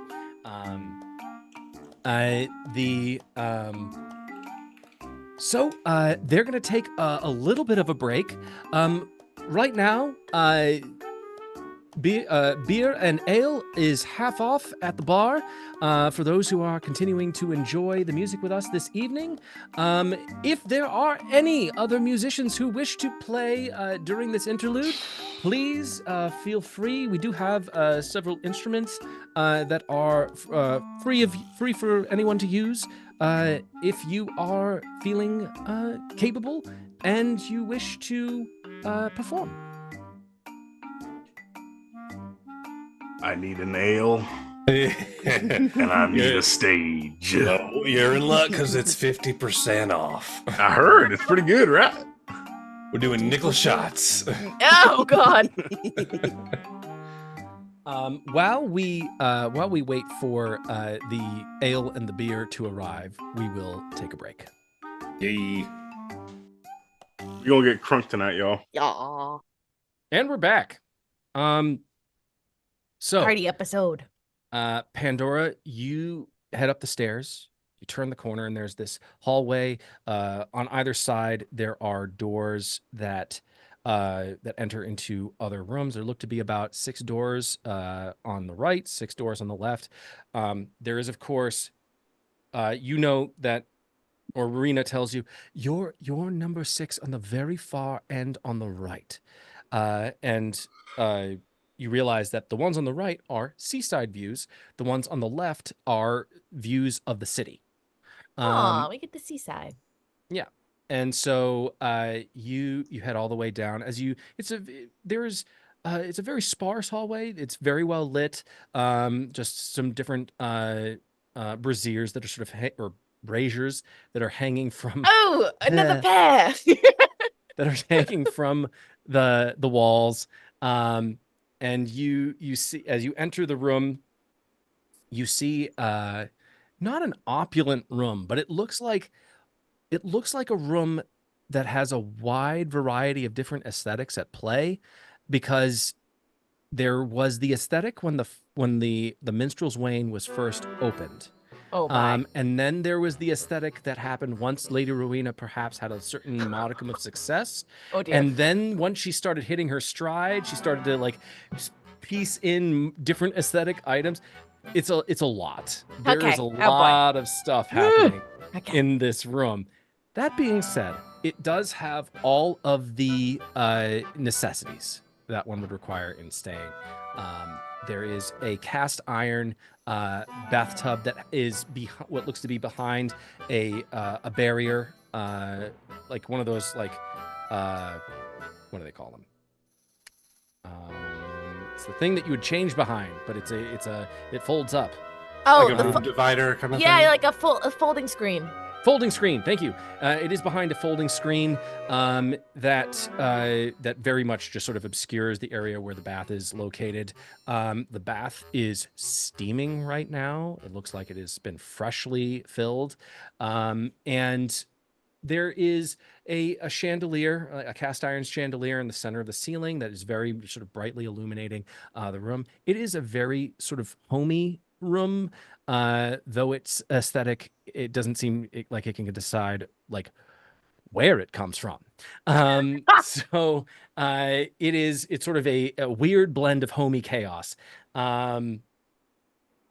It's not dissimilar to like a antique shop almost. Oh God! A wide variety of like Fuck me! What is that? What pieces somebody might have found to be like really beautiful at one time, Putting, and then just was she's like, putting some wait that a don't second, match why in a did I pile in ever the like corner. this? It's too much. She just starts picking the things she doesn't like and putting them in a corner because there's just too There's much a random fucking pile shit. of dolls in one corner that is just looking like eyes seem to fall. No, I'm just The kidding. dolls, she turns their heads all around. You got got an my favorite boom. No, there are no dolls. There are no dolls. No. I've got an image of a silver mirror with like the green patina starting to show up on it. There's a plate over the door that says the existential crisis room. You got this ceramic clown's room. It's No, my favorite. Oh man. Anywho, you are free to do as you please within the room. There are on either side there are two 4-post beds that look very like well upholstered, like very cushy. And then there is this very giant circular rug that is very ornate. Again, aesthetically clashing with every other piece of item accessory in this room, but it is still a very comfy rug. But that we will leave Pandora to bathe, and the rest of you all are downstairs. What do you all? At this point, the turtle that I mentioned before sort of gives you the up and down look, Brash, and it's just like, well, you look like you need a nail in your hand. I could certainly go for one. Well, Louine, an ale. Well, your ale's for my friend, my locked-on friend right here, and for his He looks down at Captain Blanche, his tiny companion. You all right, sugar? Very well, thank you. Of course. Yes, of course. I will be most happy to get you those ales. On your tab, Lotho? Yes, thank you. You did say you were half off, right? During this interlude? Yes, half off. Yes, for during between the sets. It's at this point, Rowena, that Rowena notices your the tattoos, Brash. So, Master Loxodon, I haven't, I assume that you are a performer of some kind. I am of some kind. I was actually thinking about hopping up on stage, but I wanted to get, a little bit of liquid courage in me. It's been a minute since I did that. Oh, And it's, well, let me see if I can do that for you. And she immediately pulls up a tankard of ale and just splashes it into the cup. It just sort of like froths to the top, and she hands it over to you. And then she passes another exact same size tankard to you, Captain Blanche, and also one to you as well, Hatch.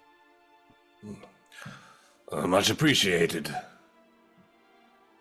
Hey, if it is possible that we have a performer in between sets from the Bardineers, that would be lovely.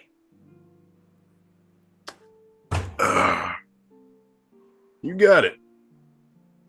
The old timer, and I'll point to the turtle. And I'll go, this first one's for you, pal. Oh, well, thank you very much. I'll look forward to it.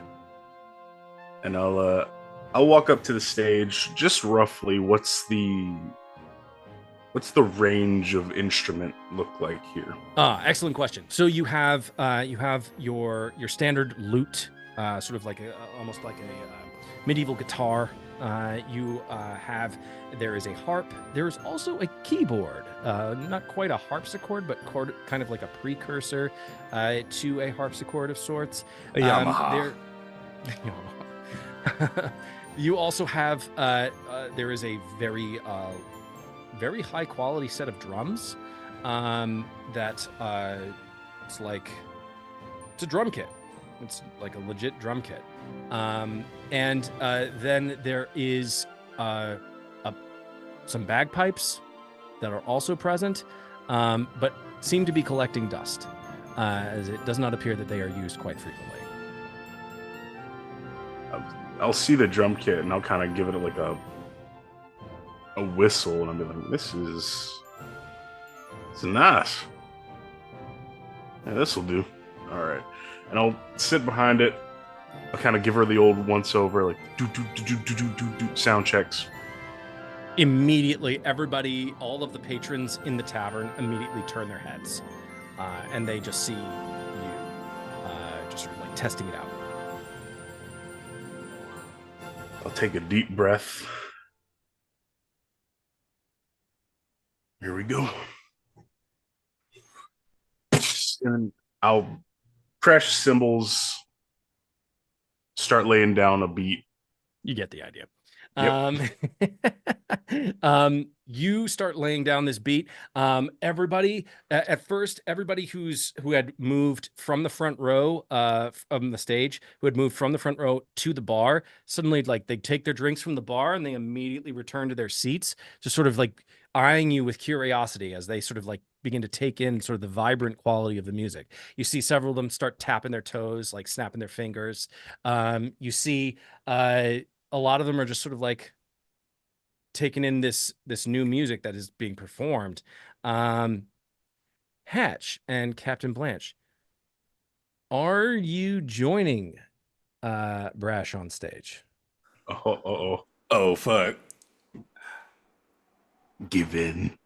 I'll dance, but Blanche has absolutely no sense of tone. She's completely tone deaf. Okay. So but you're gonna dance? Yeah, she'll dance. Okay. Oh, go ahead. I'm just surprised myself looking at my character sheet. I forgot she's got a +6 to performance.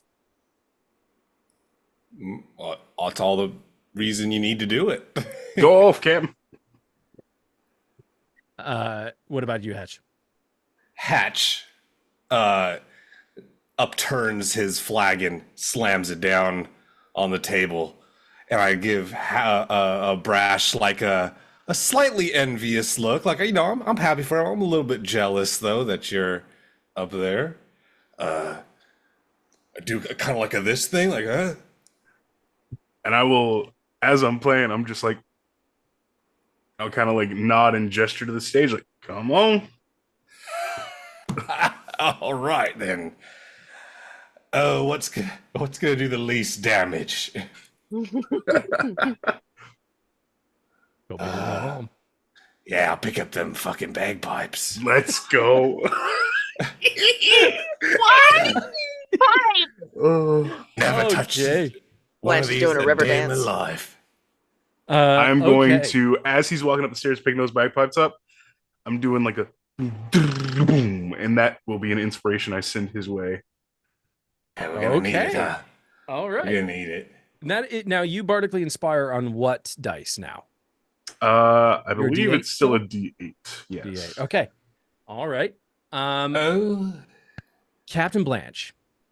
As you hop onto the stage, the halfling woman who is one of the vocalists for the Bardineers, who was playing the flute occasionally, she sees you from across the bar and she sees that you're starting to dance, and she just immediately just comes up to the stage and just extends her hand to you.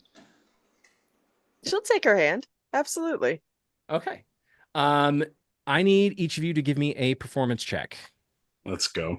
We're doing this with real dice. D&D Beyond has been failing me lately. I can't wait for this to be the worst roll ever for me. Okay, so that was a 5. Oh no! Now We're here to have fun. No! let me roll this D8.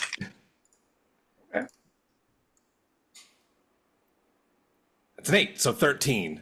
Oh, Hey. not bad for Okay. not having played the bagpipes Bagpipes before. before. Yeah. I rolled a 15. My performance mod is a 9, so it'll be a 24. Let's go, baby. 24, yes. Fucking go. As long as I keep to baselines, I can. Yeah, dude. I should Yeah, be yeah, okay. Let Brash lead the way. Let Brad lead the way. Let Brad lead the way, dude. When I'm up on the platform, on the stage, my name's Brad. My name's Brad, bro. Across the third. What'd you get? Oh, I was saying he was saying I Brad. I was like up across the third. When I'm on the What did you get for stage, your Max performance check? Goof, Captain Blanche. nobody Natural can touch 19 me. plus 6, 25. 25. Damn, what the- Okay. All right, everyone's what? highballing now. You know what? Just for the hell of it. Captain Blanche, you're dancing, and you're dancing with the halfling. And at first, like they felt like maybe they were going to be the one to lead the way. But you suddenly you spin them, and you immediately pull them in, and you start dancing to this music, sort of like a very intimate Irish jig, almost like a very Scottish Highland dance. Bisexual bunny, baby. And the halfling is sort of taken aback Happy and Pride! immediately sort of falls into your the pace at which you are sort of dancing your jig upon the boards. Because you each rolled so high, I will be willing to give Hatch an advantage for a further dice roll, just to see if there's any chance that the pace of the dance and the pace at which Brash is drumming brings out a more musical quality from the bagpipes. Let's see. Can I keep that +8 from earlier? I'll allow it. Yeah. Come on. Something better. Something in the double digits. That is 12 to a dirty 20. Dirty 20. What the fuck? Okay. We're about to crush this. Dora, from the languid confines of your steaming hot bath, you feel My erotica just as you are perusing the various erotic literature that you've accumulated within your box. You suddenly feel so you know how loud music. Oh no. Go with me here. Loud music, depending on your proximity to it, you can sort of feel sort of the vibrations of it, in your chest when you're right next to the 808s, Yes. as they're just sort of pounding away. So you suddenly hear sort of this music as Brash begins his drumming, and then there's this familiar sound of people just sort of clapping in time with the music, and it takes up this fiery quality, and then the bagpipes happen. And it is this incredibly, it's this incredibly vibrant, rich tone that sort of like vibrates through the boards of the floor, and it is just like, this is actually happening. Oh, wow. Brash must be performing with several accomplished musicians. Meanwhile, downstairs, Hatch, you, having never learned how to use bagpipes, you just look at it and you're just like, oh. Like, this is Bag. hard.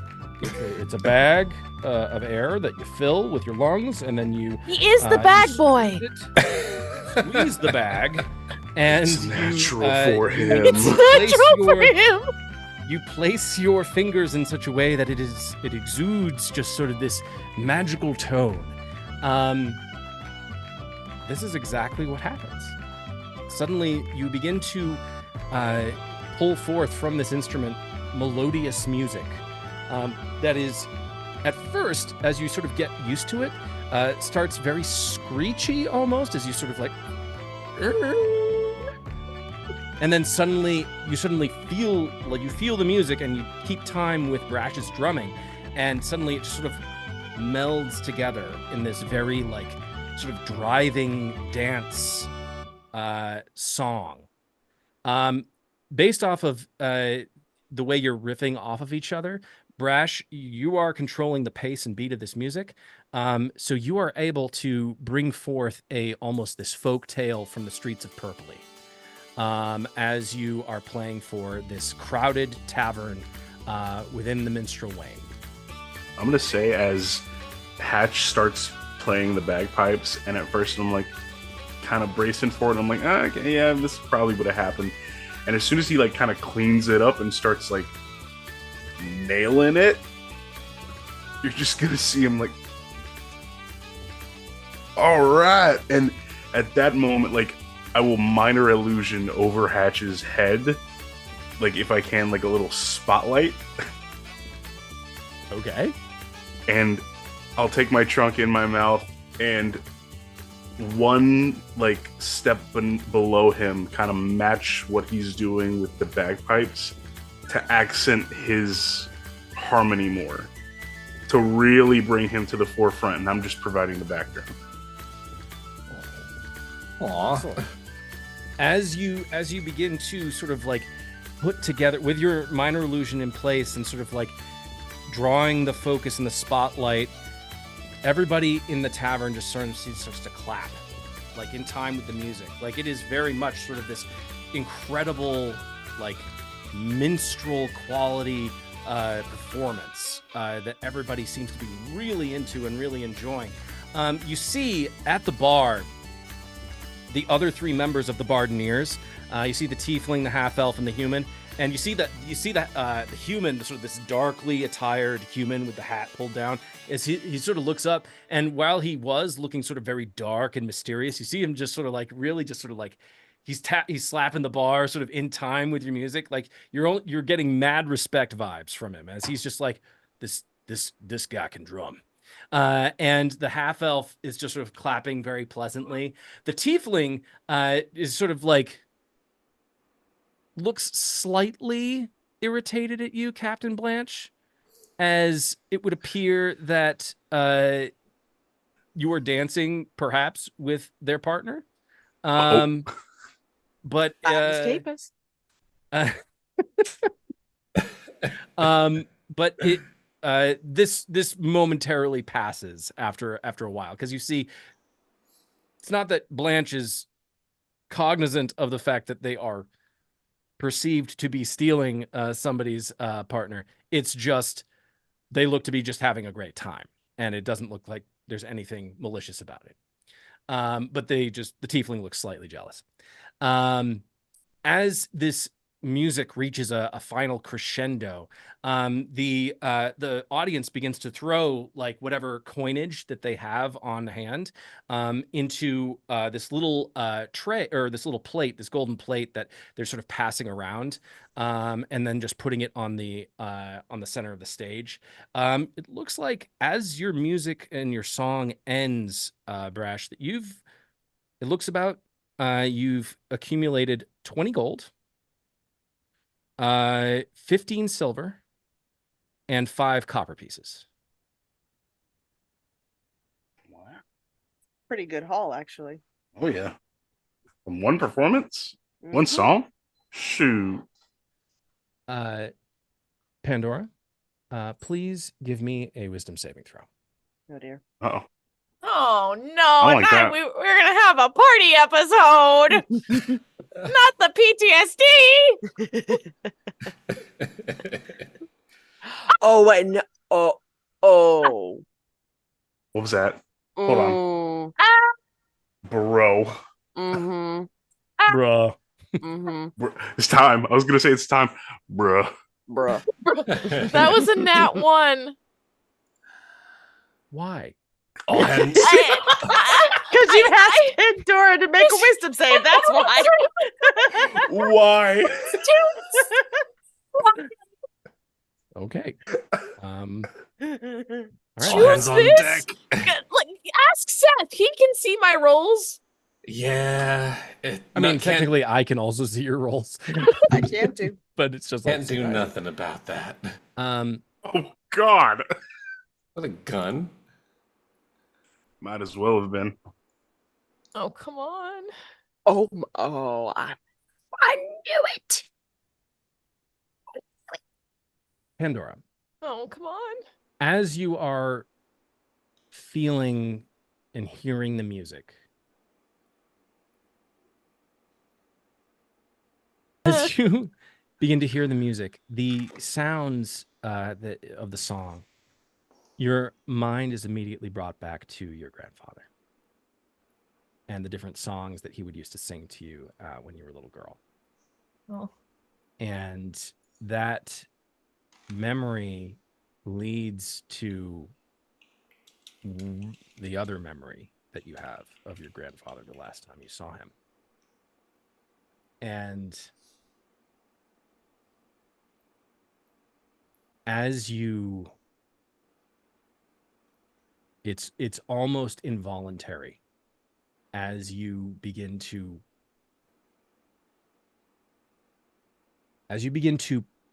see in these memories that you have, these flashbacks of the last thing that you saw of your grandfather, the last image, but also there's something about the quality of these memories that is just so potent. And as you begin to, I say involuntary, it's like you almost can't help yourself as you're just like, okay, I'm doing this again, and I am having to relive this moment. Suddenly a sensation breaks through that memory. And it is the abrupt cooling of the water in the tub.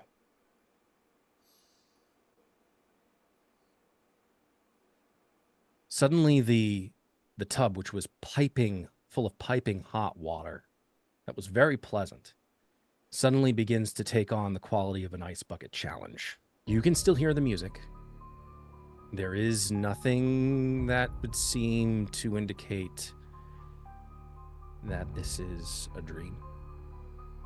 You are not dreaming. You're very cognizant of that. Who's DMing him?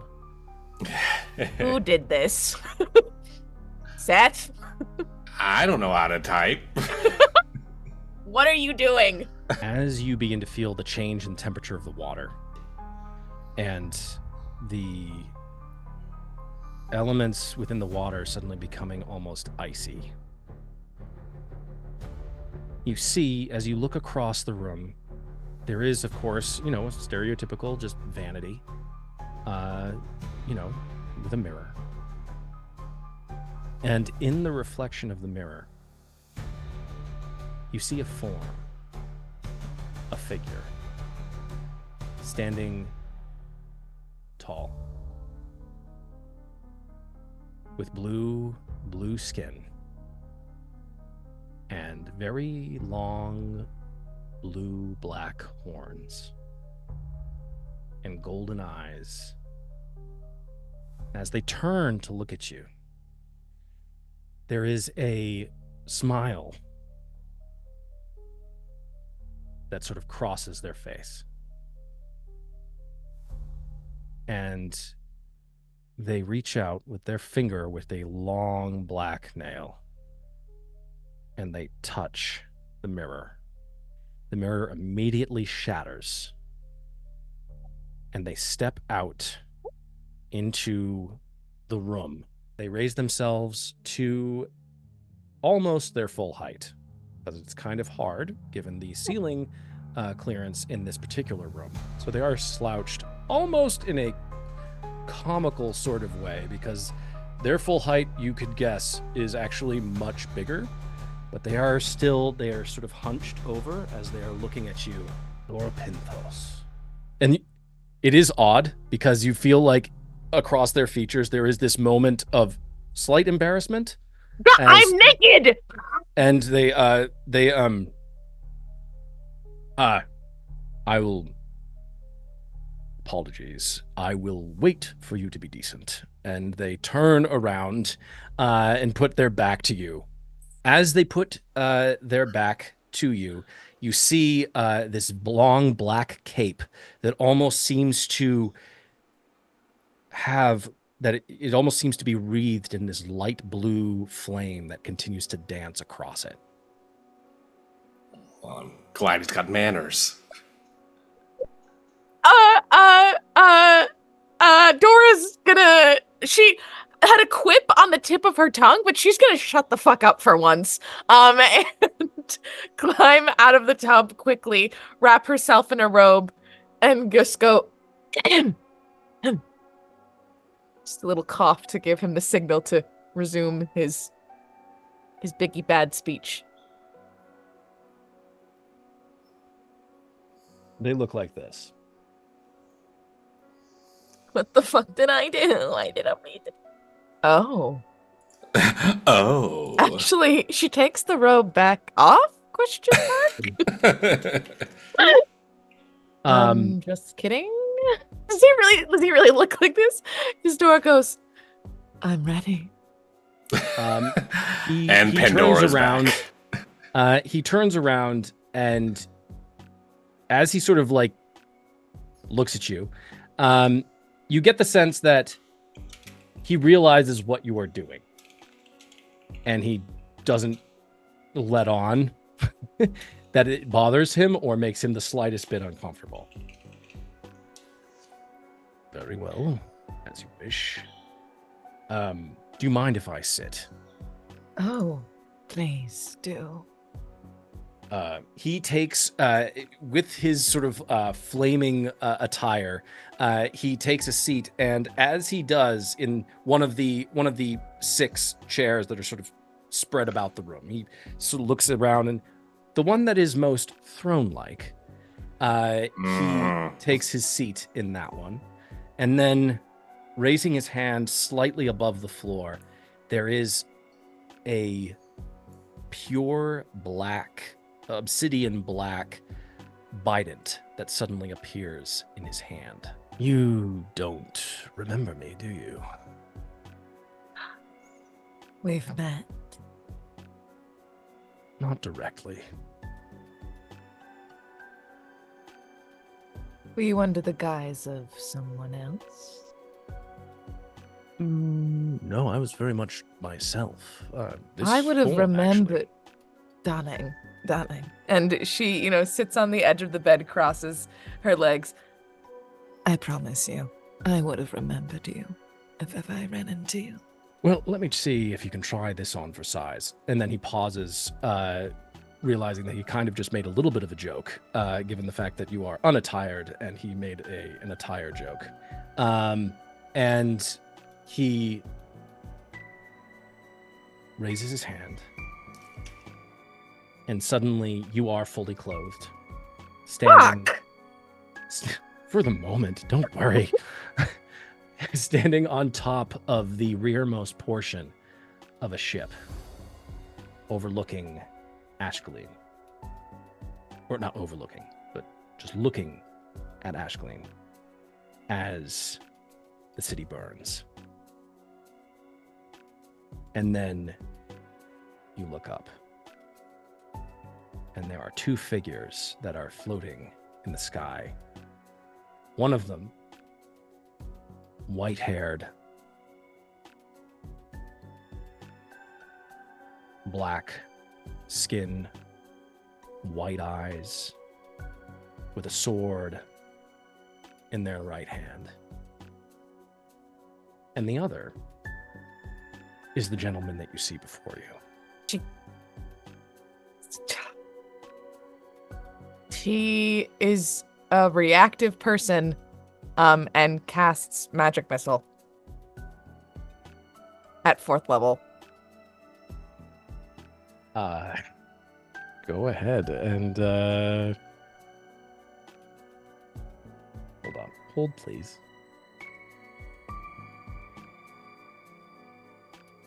This is a rock the boat situation. Is that supposed to be funny? Rock the boat, baby. Rock the boat. It's I mean, party I time. thought so, but since you asked that, no. Meanwhile, just blasting away downstairs. Boom, boom, pop, boom, boom, pop, boom, boom, boom.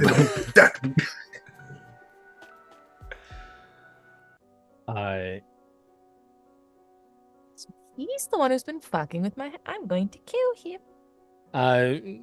They're not the ones who are fucking with your head at all. Oh, okay. It's my PTSD. In this moment, as you cast Magic Missile, the spell fizzles in your hand, as they have counterspelled it. She had drawn her wand to cast, and as she sees it fizzle out, she goes, "You!"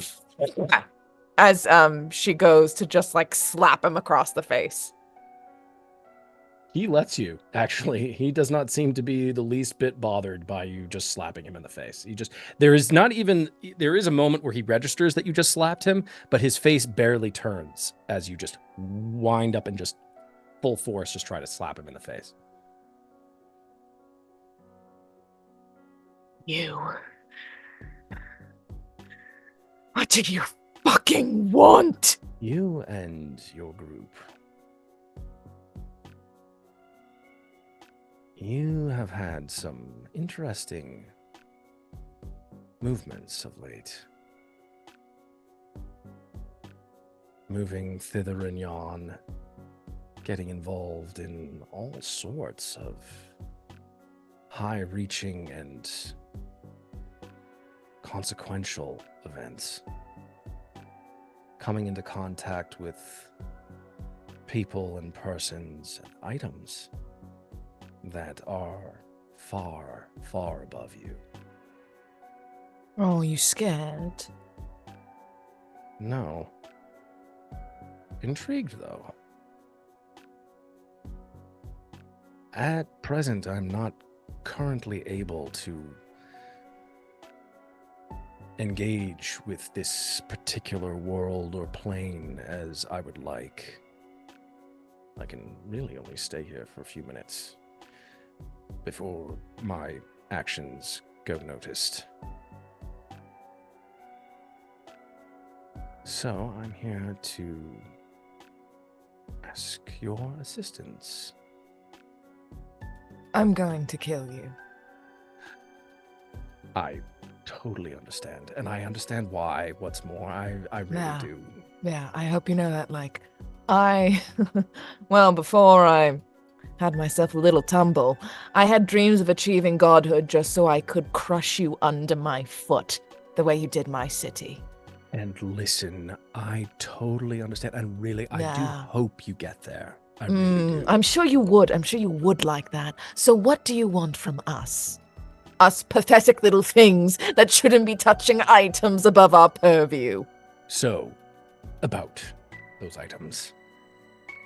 You've had a run-in with objects that are older than this world itself. We don't have it anymore. I know. You got it taken. And I would very much like you to get it back for me. If I'm able to keep at least one of the twin stones, then the other twin stone becomes less powerful. And what do we get in return, Mr. Gestures? Oh, I'm sorry. That was very ungentlemanly of me to just. Yeah, you wander came in into on me. you Yeah, when on I was your- bathing, you then. in your repose, yes. Yes, and then you just kind of allude to the fact that you killed my entire city and everything I loved and cared for. well, But yes, no, let's keep going. let's Let's keep put all going. cards on the table. Keep going. Keep My digging that intention hole. was never to destroy your city. That's not how it ironed out, at least. But I was there because my nephew, my brother's misbegotten, was making a move. And I was called in by one of my servants to stop it. One of my servants is not a good word, but one of my children. And so I did what I did, and unfortunately your city was destroyed. But I do hope that if we are able to come to some sort of agreement, I might be able to make good on a potential wish that you might have. Does he mean the wish spell? It's unclear. Darling. And she says, she does not actually, normally when she says darling, she means it as like, a gentle, sweet. There's no, none of that there. Pure condescension. Dripping venom. Yes. I'm going to need you to be a touch more specific if you're going to have 4 little mortals play in your godly game about what kind of wish you would grant. I think we both know what you really want. No, tell me. I want to hear you say it. Your grandfather returned to you? He's alive? No. He's just in my care currently. But since you require specifics, believe me, I understand, because given my nature, I'm always one about the fine print. So... Oh, you're a devil, that's great. No need to be crude, but yes. Pardon me. I love a good contract. So, what's in it for the others, or is it merely a deal that you and I make, and I lead these 3 down a path where they know not what they're going for? Do they also get something in return? I'm sure you'll probably be able to figure that out. Oh, You're you such an fucker. accomplished performer, such an accomplished entertainer, actress. You've managed to pull the wool over their eyes for a bit.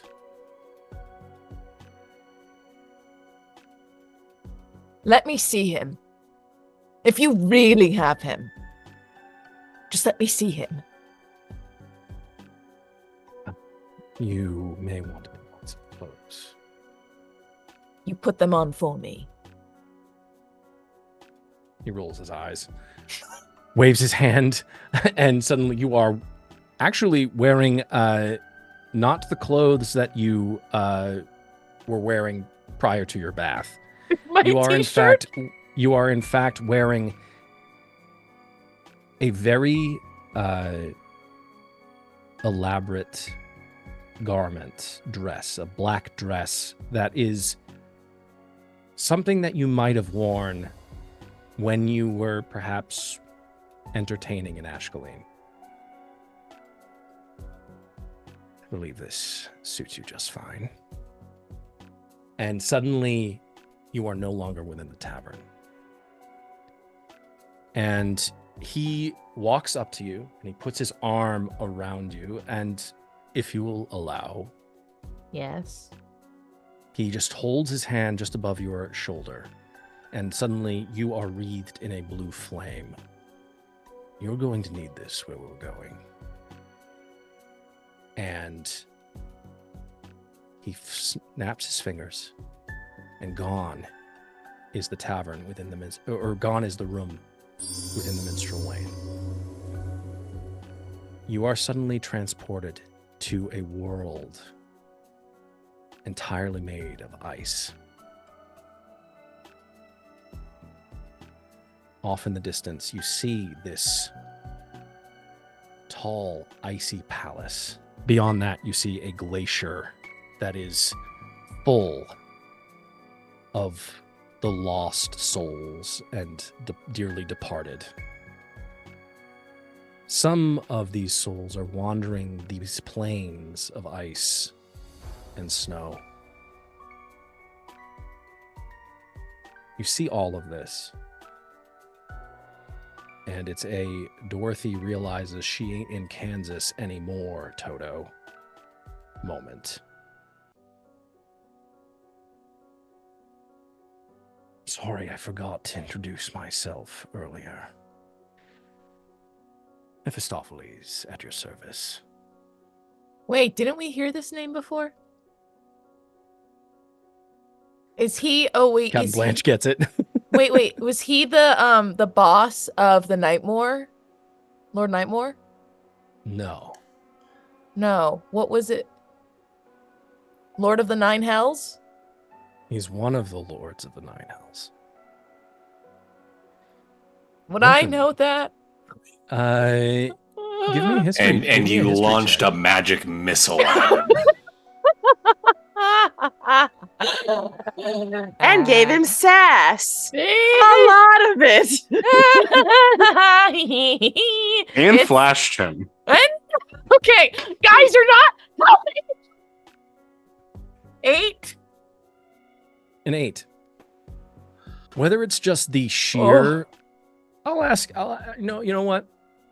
Despite all of, or not even despite, you've shown a remarkable amount of sass and perhaps foolish bravery within the last 5 minutes towards this stranger Yep.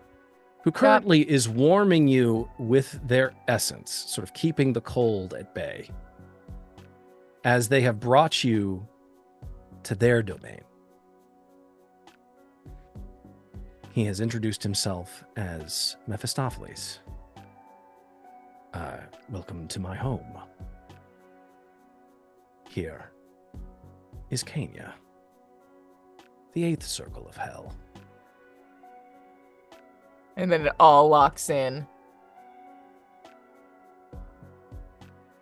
Suddenly, you are no longer upon the plains of Cania.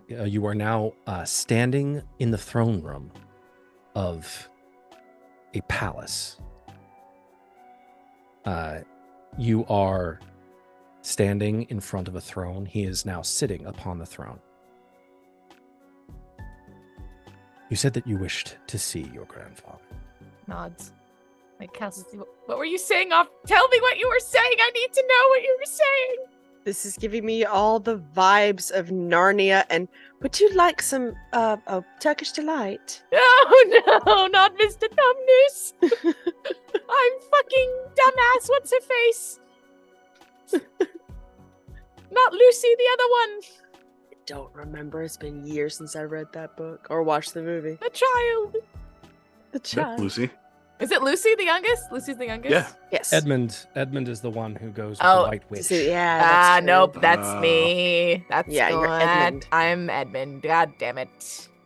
But to stuff them cheeks with Turkish delight.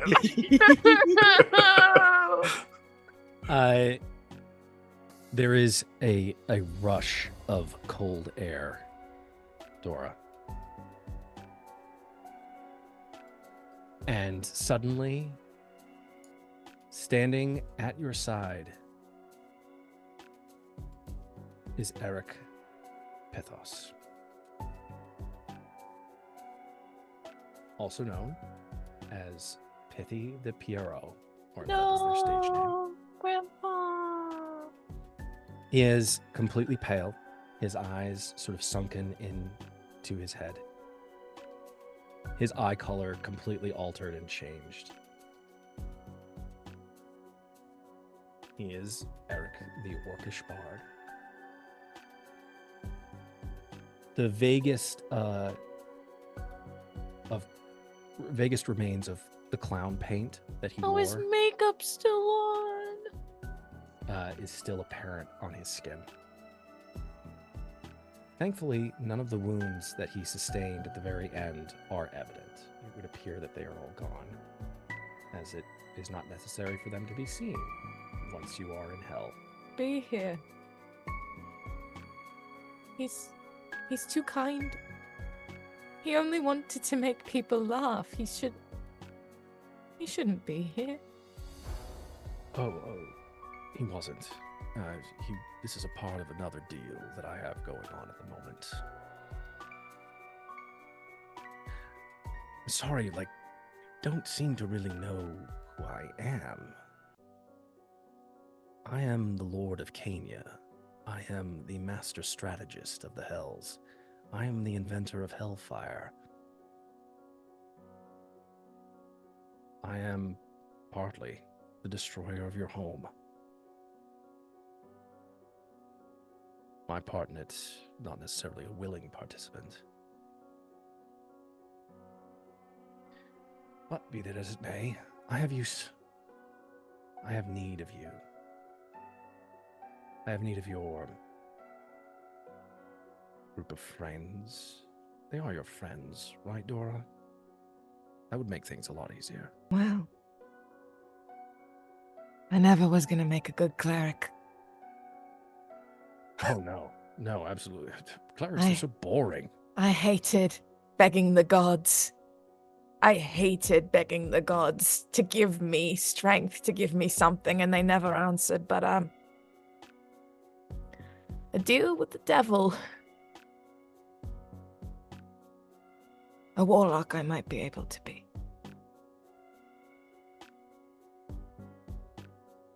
If we get this stone for you, you free him. And that's that.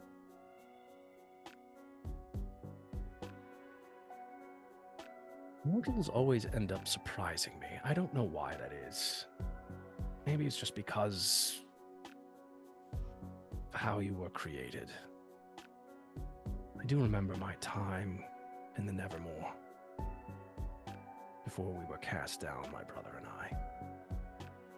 Before the gods began their creation of the mortal planes and all the denizens of them. The gods didn't like us having a hand in it, so we were cast out. Ever since then, my interaction with you lot has been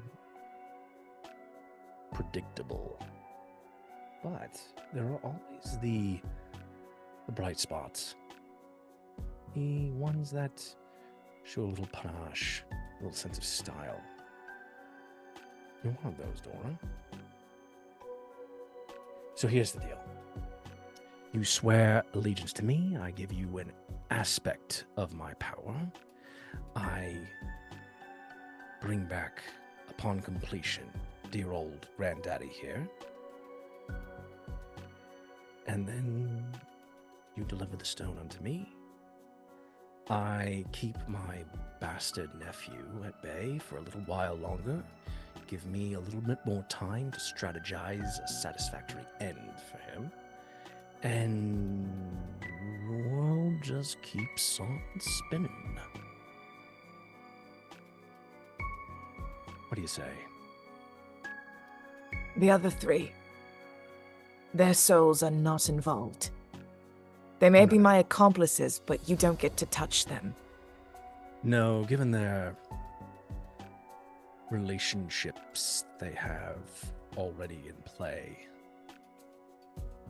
I don't feel comfortable involving them, stepping on too many toes. You, on the other hand, you already have skin in the game, so it's easy to get you to do what I want. I'll be real. That's basically it, plain and simple. You want to fill me in on who?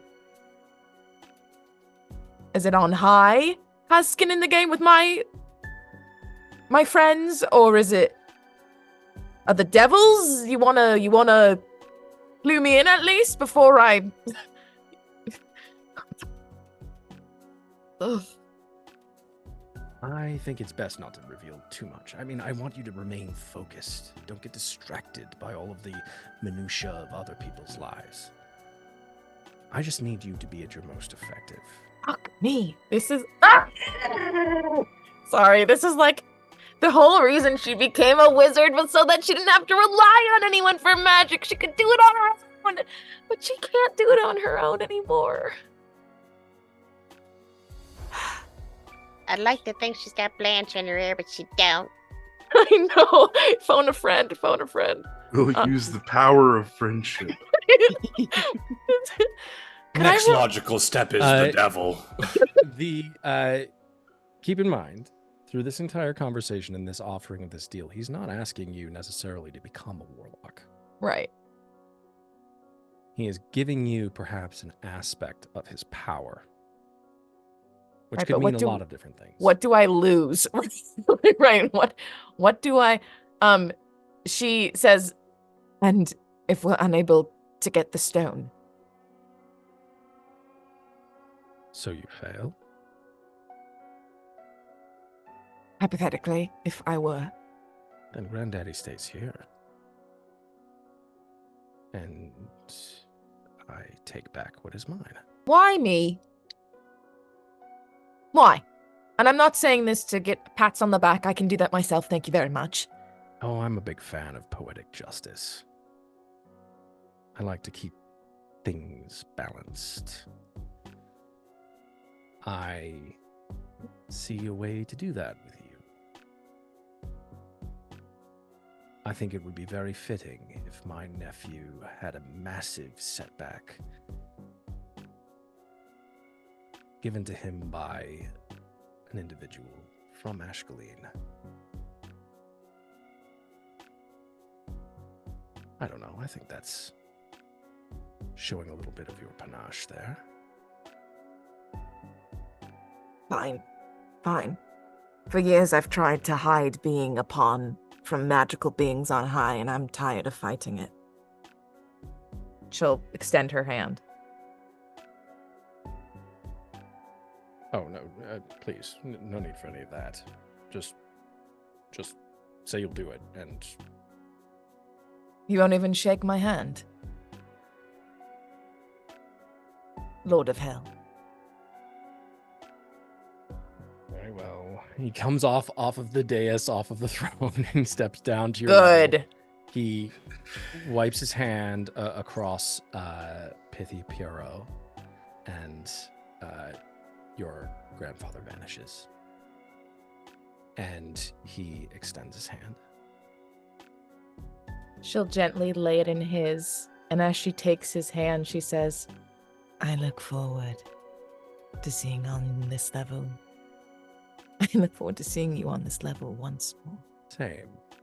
And as you say that, or as he says that, he takes his thumb and presses it into the top of your hand, and that you see just a black nail sort of descend into your skin, not breaking the skin. It's almost like it passes through the skin and sort of the mortal nature that you are. And he just presses in, and there is a brief, icy, burning sensation inside your body. And then he extracts it. Well, that's done. I shall be delivering things to you presently, once you have returned. And do you have any questions? You're not going to answer them anyway. Just send me back. Oh, don't be like that. We're just becoming friends. My boyfriend will have words for you. You say that, and immediately you feel almost like the aura of flame that he has just provided you, the warmth, suddenly disappear. And suddenly you immediately feel your legs start to freeze up your body. Wait, that pissed him off? Out of all the shit I've said, that's the one thing that pissed him off? Well, so you weren't into me, I guess. You just wanted me for my power. Maybe he knows who you're referencing. Meanwhile, Lucas Nightmore is in his room just like, I feel really fucked right now. Did it just get cold in here? Wait, if he doesn't like Lucas,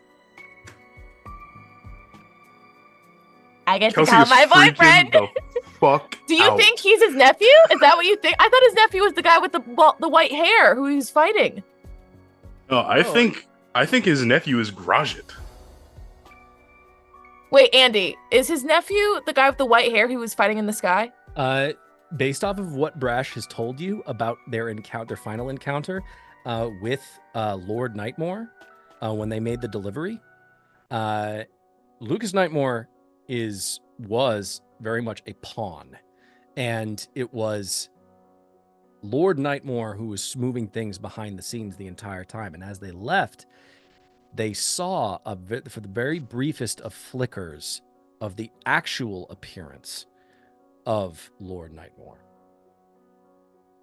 And that Kelsey is screaming. was one of a person of black skin with white eyes, white hair, and 6 horns upon their head. Wait, Kelsey, can you just unmute so I can know what you're saying? Because you're scaring me. Kelsey, help me. Help me. I knew it. So when he says his nephew, he's literally, that's Lucas? No, Lucas. No. Grajit. Grajit is a form. Lord Nightmore is a husk. Right. He's a for facade. Right. Lucas is. You're not entirely sure if they are a progeny of Grajit, perhaps a demigod immortal, or demigod mortal progeny of Grajit, or if they are also just a human member of the Nightmore family that ended up just being on the wrong side. Why did that piss him off, though? That's weird. Well, if I may. Please help me, guys. I'm missing something here. I'm gonna try. I'm probably a little bit wrong about this, but from what I can understand, 1 twin stone, that's bad shit. 2 twin stones at the same time, that's like bad shit. Like real bad. Yeah. So like the heavy fact baritone bad shit. Yeah, like bad. So the fact that Grajit and the Nightmores now have both of them. Mephistopheles doesn't like that at all, and now apparently he wants us to do something about it, which is so fucked. We are so unbelievably. You said the other one that he was fighting over Ashkelene was white-haired, yes? Mm-hmm. Okay, so yeah, that's Lord Nightmore that he's talking about, and the reason he doesn't like it is because that's the progeny that you're talking about. Oh. Yeah. We are in deep fucking shit. Oh my god. This is not the character. We'll be fine. We're rocking out right now. Bagpipes and drums. Drum and bass. Lord Nightmare ain't got nothing on this. One mouse crabs. Oh, we are fucked. Yes, royally. Oh, we're really fucked.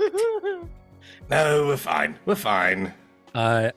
You take 2d8 cold damage, Dora. She goes, you should have asked me out if you really liked me. She's freezing.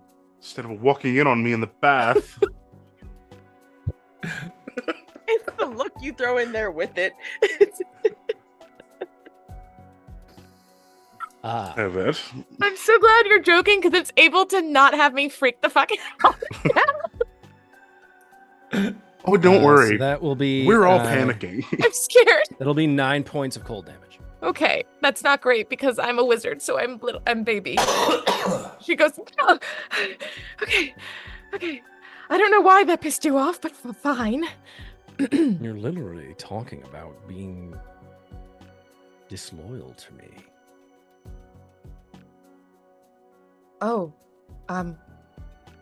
what's this all? Consorting with the enemy and making a joke of it. It's what? very, very I'm bad form. I'm not fun. I'm sorry. The what? The enemy? Who? Who's the enemy? My nephew and his kin.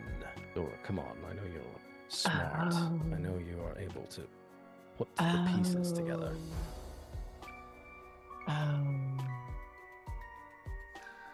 Oh no. We can always. I will end things with him. It will be. I was going to say amicable, but if he's the enemy, I'll break his heart into pieces, and all will be well.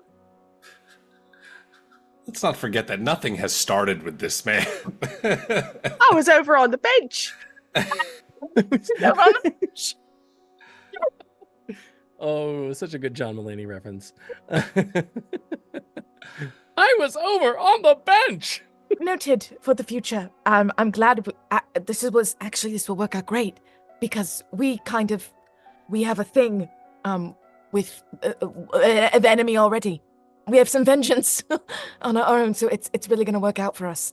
Meth. Oh, yes, and that's the other reason why it made sense for the lot of you. Yeah, no, you chose Just out of the right curiosity, crew. just so I know that I'm looped in here. Right.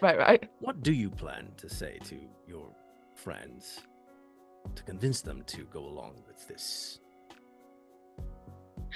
I don't think there needs to be much convincing, you see, because but we're taking a little bit of a break from a pocket dimension.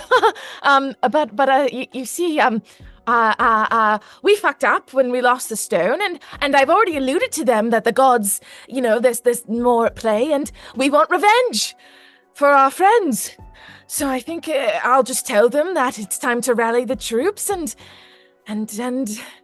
get back what's ours, and Yes, yours. It's yours. I What's meant to yours? say earlier, very well done, putting Lady Tenebris back in that bag. It's good that she is being kept under lock and key. Yes, that was all my plan. Given the amount of trouble that I have sustained at her hand, No. it's just very happy that Hatch is able to pull through. You don't need to worry. Like I said, the other three, they're not our concern, right? It's just you and me. That's all we got to worry about right now. Is you and me. I'll handle all of it. The other three, whatever. It's you and me, baby. Right? Well, let's just hope I am not forced to alter the deal any further. No, you don't need to do that at all. After all, I am Pandora Necromancer Extraordinaire. Oh, yes. There we go. That's That's better. Okay, this conversation is beginning to bore me. He just looks at you and says, "So you know what you need to do." I do, my lord. Okay. Very, very good. And he boops you on the nose and sends you right back to the minstrel's Wane within your room. You are once more in the bath, fully clothed With that dress? with that dress, and your bath is again icy or piping hot, no longer ice bucket challenge. Ice too hot. Her skin is fucking melting off. She throws herself out of the bath. Fuck. Meanwhile, in the tavern below, the set has come to an end. Yay, music! Yay, no worries, no Blanche- troubles. We're all gonna live forever. Your jig that you've danced with the halfling is truly spirited, and you find out that their name is Elara Fenwick.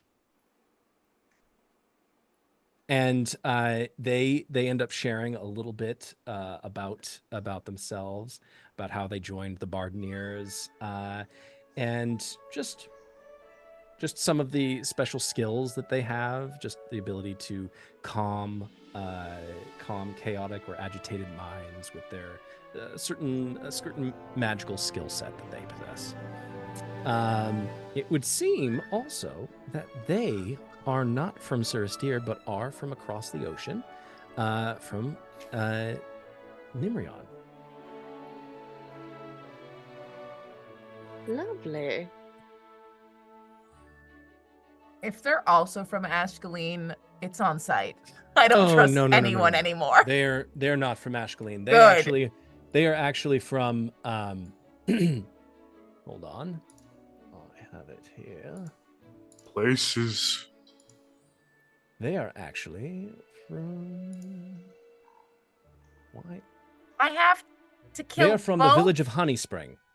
How did I know that? How did I know you were going to say that? How did you know? I don't What know. a delightful sounding place.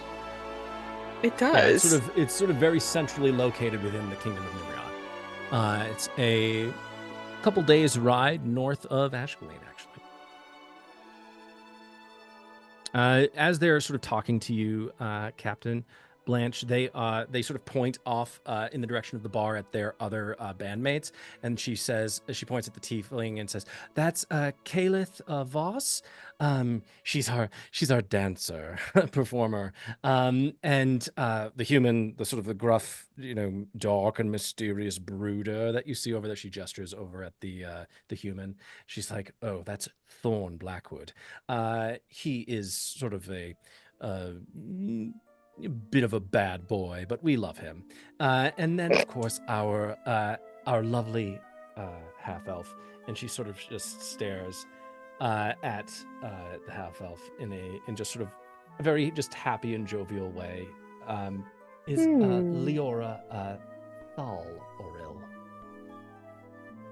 Sounds like you have quite the merry group. We are. We all sort of we managed to find ourselves when we were just traveling around Nimrion, and just there were some things that were going on in the kingdom, and we decided that it'd be best if we made our ways across the seas to Serasteer to see if we could maybe perform elsewhere, someplace that was more hospitable. And we ended up performing a little bit in Brekka, in Al-Akar. We also have performed just in Zephyr and El Fayed, but we have really found this lovely little residency within Selamet, and it's just become almost a second home. It certainly seems like a welcoming city. Oh, it is. Just there also is a gratuitous amount of smut in this town, and I'm so counting we're on always it. constantly entertained. Well, you all do seem to have made Decent little spot for yourself here. Can you explain to me why your tiefling friend has been cutting me daggers the whole time? Oh, she does that whenever I dance with other people. I'm sorry, I should have said earlier. That's my partner. Her and I, we've been seeing each other for the last year or so. You know, I like to keep things open, you know, friendly with people. Sorry, I'm a bit of a flirt, but Oh, sugar, I don't have a problem with that. I promise you. I get that sense in you. Yes, I get the sense that you're very much a free spirit as well. Flirting's lovely fun. So, are you a traveling band of bards as well? I just lovely performance, by the way. Oh, but thank you very much. You can thank our performance master, Master Briggs, for that. Could I meet your bandmates? Come along. And she'll walk her over. So you bring her over to the Brash and Hatch.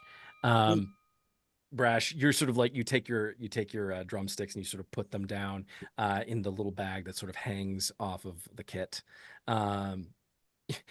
You're just trying to sort of like extricate yourself from the bagpipes. I'm just like squeezing, trying to get the rest of the air out, and it's just making that cacophony where all the air is coming out of every pipe in the bagpipe. I come up behind him and I like pat him on the back like real hard. Like it's more from like excitement rather than like aggression. It's just like you hear that little squeak come out of the bagpipes, and I'm like, man, let me tell you, that was the most impressive thing I'd ever seen. You're sure you've never played these before? I'd never even seen him a day in my life. Because if you're interested, man, I could really teach you how to really lay it down on this thing. It'd be no problem. I'm happy to give you lessons on the ship.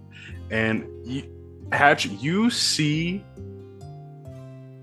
so much light in Brash's eyes at the concept of someone else being like a natural talent at something instrumental wise. Like he's so excited.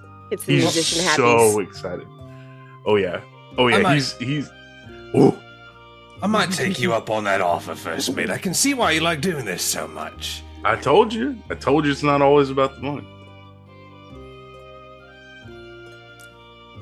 Well, next time we have some free time on the ship, maybe I'll bring some bagpipes and we'll have a jam session. Yeah, we'll buy a set, bringing them on. I know the crew will really appreciate it too. I think they get sick of the old drum and flute combo, but you know, I like it. It's a classic. I don't really have anything else. I want to see what LeMagley has to say about that. The minute we bring the bagpipes on the ship, oh God, here. Captain, who's your friend here?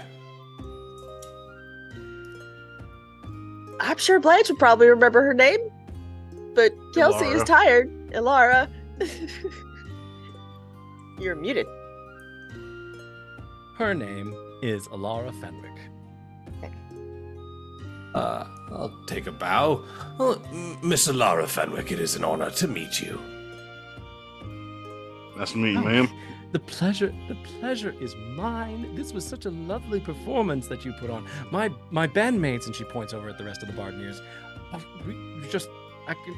haven't even spoken to them, but I can tell that you gave us all a very big gift this evening. I'm almost ashamed to say that we'll be coming on again in a few minutes, but I feel like you've really tied up so much of the audience, and also you've extracted a good bit of coin from them as well. Slightly jealous, but I will say, again, thank you for your gift. Thank you for the opportunity to enjoy you. I appreciate you and your band. You managed to come in and catch the last little bit of your set. You guys were laying it down. Oh, that is high praise coming from someone as talented as yourself. She turns around back to you, Blanche, and with a very sly look back at her partner, Caliph, she gives you a very quick peck on the cheek and says, "Thank you for the lovely dance." You're very welcome anytime. And then she walks off the stage and over to her partner, who she takes their hand. It looks at first like their partner is about to give them words, like "How dare!"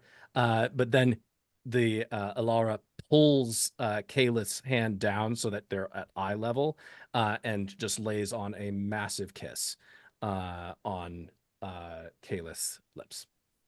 Polycule, polycule. It sort of like takes Kaelith's breath away, and she just sort of smiles down at Elara, and they walk off into a corner table in the shadows.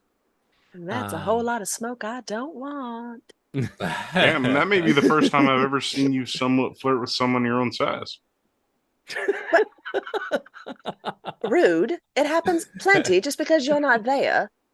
Yeah, In that's my fair. dreams. In my dreams. Oh my god. So the evening, at least in terms of the performances, you're allowed to sort of just vacate the stage, and you're able to return to the bar, go back, go to your rooms or your room upstairs, or you're able to leave the tavern if you so wish. But at this point, the world is your oyster. I believe that Hatch has maybe seen a little bit too much action for one day. I think he is about ready to turn in. Hopefully Pandora's out of the bath. I can wipe some of this. Well, not sweat. You know what? There wouldn't be sweat, as he's a lizard. The grime, the general grime. It's the algae that the zookeeper's got to brush the crocodiles off. Because we really know a lot about Dragonborn anatomy.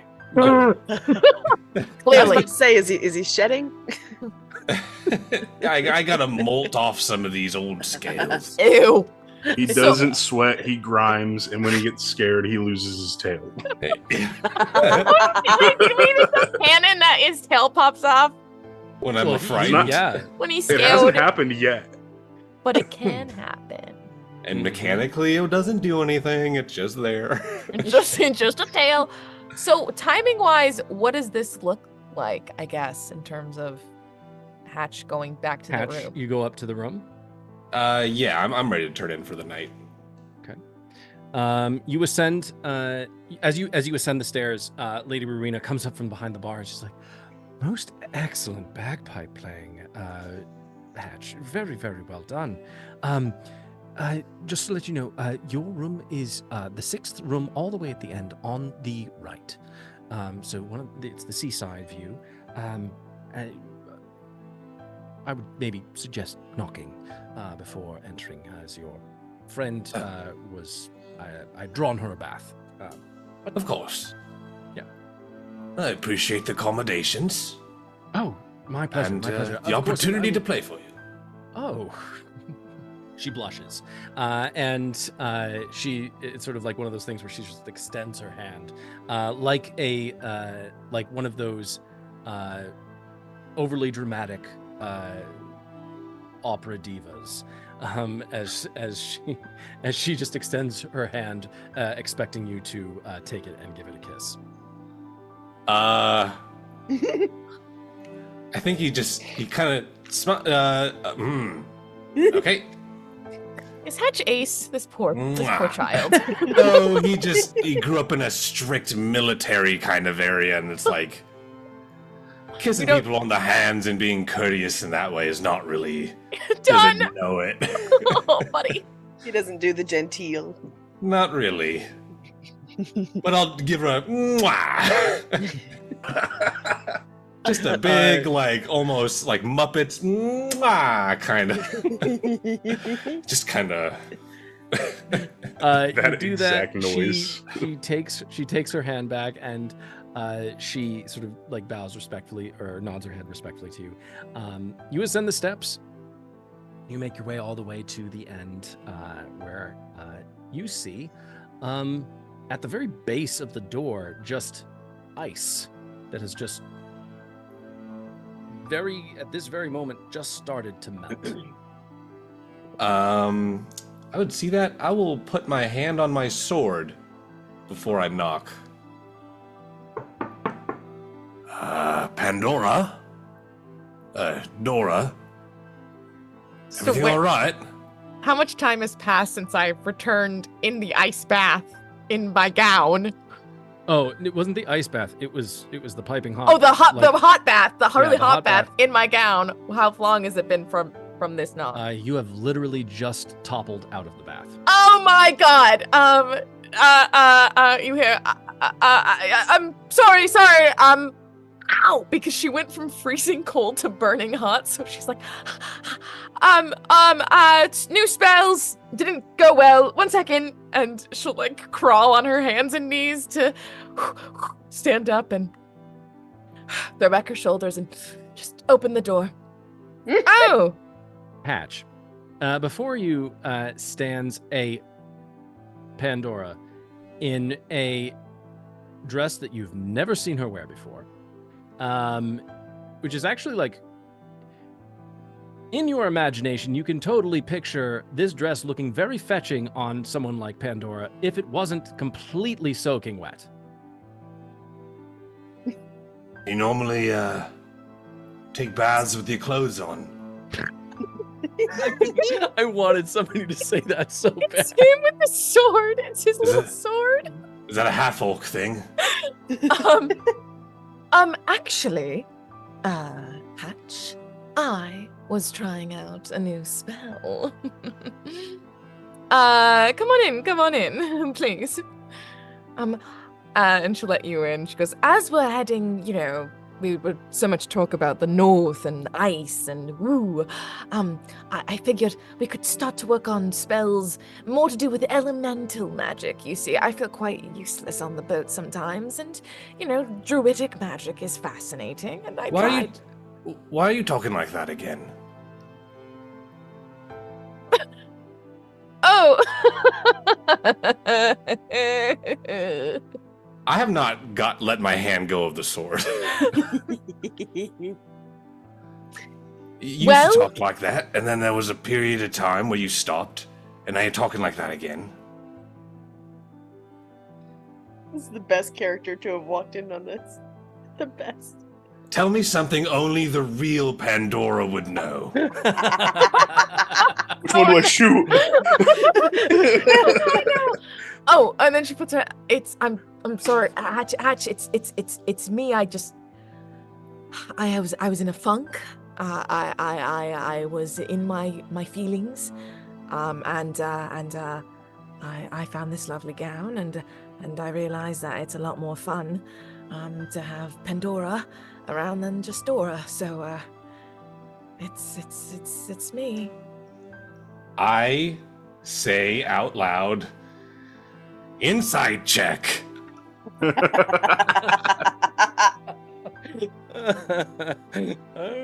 That's a 13. Okie dokie.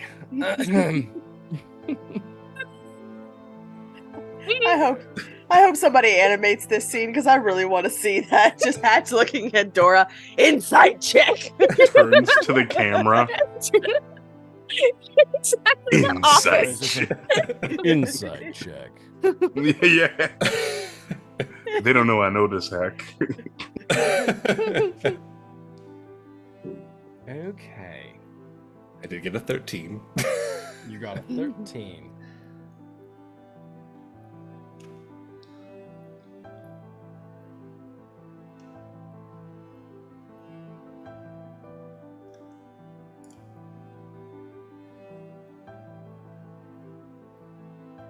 Oh no, is Mephistopheles like, now I'm gonna fuck with her in every single way. Woohoo! Get stabbed by her friends too! Sounds like something you would do. If you were the real Pandora. Oh no, oh no, Hatch, no. Well, No, you here's the sweet thing. bean. Here's the thing. I'm actually trying to determine if it's an insight check situation Oh, or if it's a deception check. or an athletics thing. Oh, Because of Rock yeah, I'm gonna say, Pandora, please give me The freaking knife. Which one? Sorry. a deception check. Wild Deception. Buster Sword, please. Okay, 17 plus 8, 25. Damn. Damn.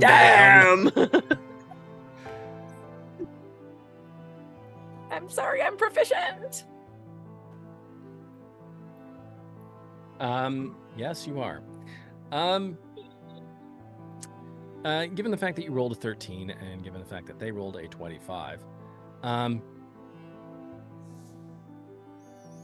whether it's because Pandora is just an incredibly accomplished actress, or is just very good at it, they seem to be telling completely, or they seem to be telling the truth. In fact, it is kind of emotional just sort of seeing them just very like almost like a little bit of a drowned rat right now. And just sort of looking at them just sort of with a very fraught expression on their face.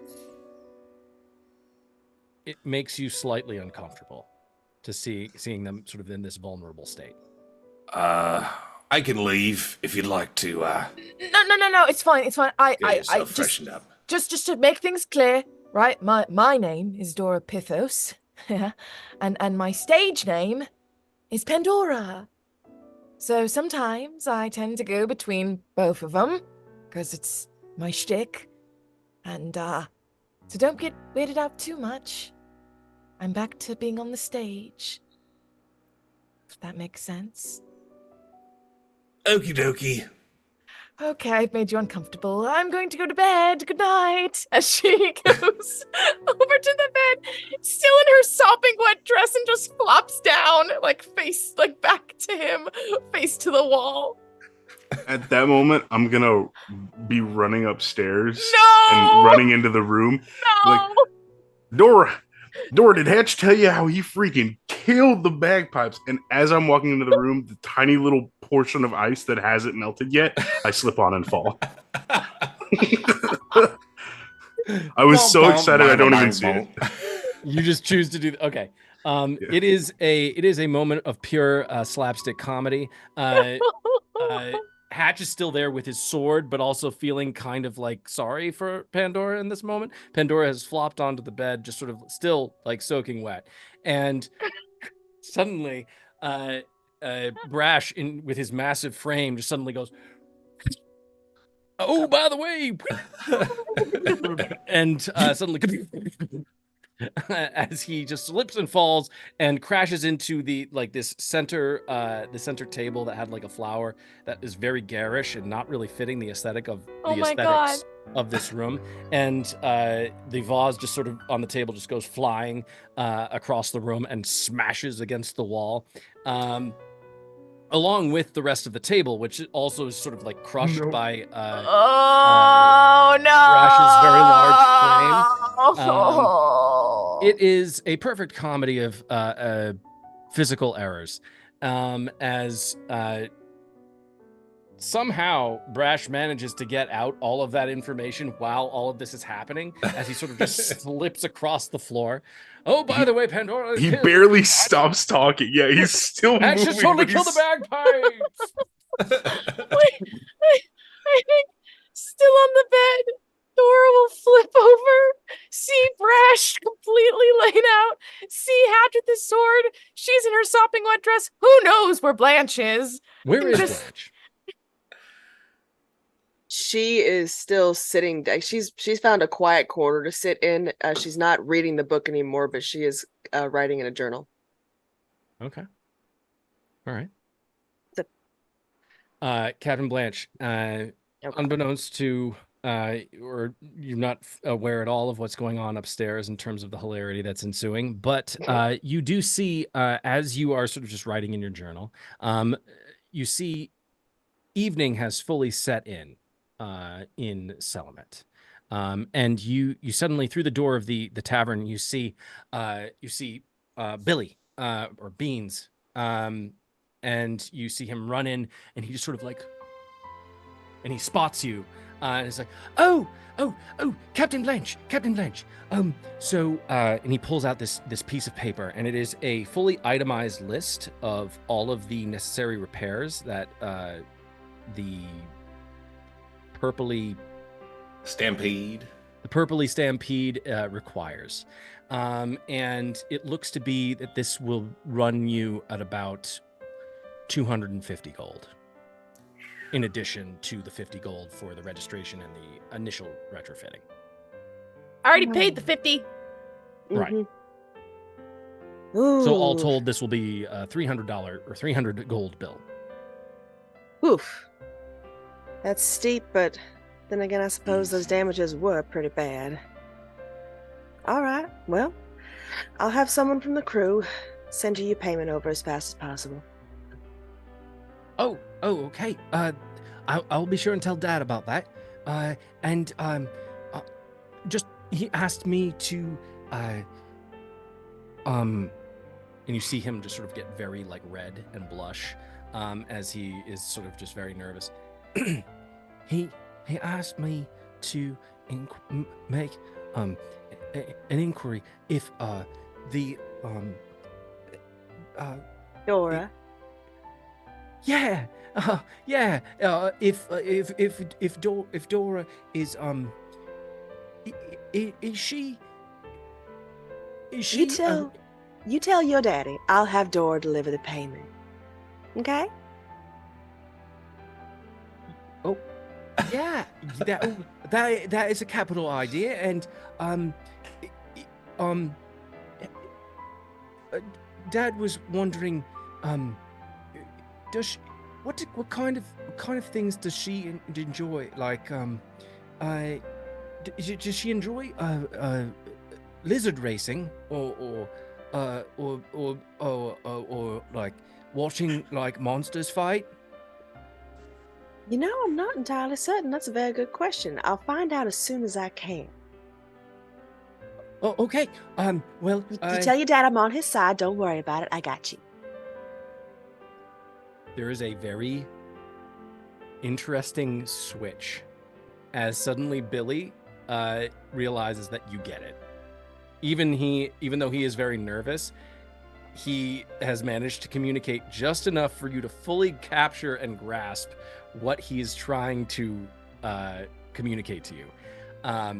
And that is that his father maybe has, on a very cursory level, enough to pique his curiosity, taken a slight interest in Lady Pandora. Is having your child wingman for you a flag? I'm just confused. It's a beige flag. It's a beige flag. Confused. I'm just deeply confused by by Oh all of no, this. horse crap, woman! All the bullshit you gave her over Thaddeus while we were in. Oh no! Blanche, way. Blanche makes sense. Blanche makes sense. No. Listen, as you should. Peter doesn't make sense, is what I'm saying. All that Peter has to do is make a roll of a dice. That's all. That's the extent of the explanation that I need from Andy on that on that front. I do not care. This is entertaining. This is the epitome of, if you don't love me at my worst, you don't deserve me at my best. Because you rolled up wearing an oversized, functionally a messy bun and a My Chemical Romance t-shirt. That is what you were wearing when you showed up on the docks.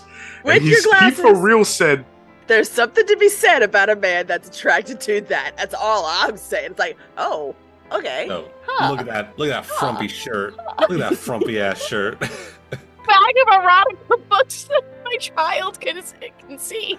All that tells him is that you know a good time. That's all it tells him. Shihaki don't look like she bathed in 2 days. Damn. Oh my god, what a fucking nightmare. What a literal nightmare. Perfect. Billy sort of like tips the cap to you, Captain Blanche, as he feels like he has sufficiently delivered the message to you. He has given you the list, the itemized list and the payment requirements. And he says, "Well, hope you have a pleasant evening, Captain. I'm gonna get back to Dad, and you have a good one. Hey, Billy. And I'll see you. I'll maybe see you tomorrow. Would it be Beans? possible for would it be possible for my father to call on Miss Pandora? I'll show him where her room is. I'm gonna go now, and you have a good evening. And Beans? yes, She'll chink him a silver coin. Get yourself a Oh. snack. thank you. And he leaves. I don't have time for this B plot romance, Don't make everyone. time. She's still got to break up with her boyfriend. You realize I that, still right? have to break up with I think she just got very distinctive instructions that it's already broken off, whether she likes it or not. So we're talking about a rebound here, okay? This is your Spiker Angel moment.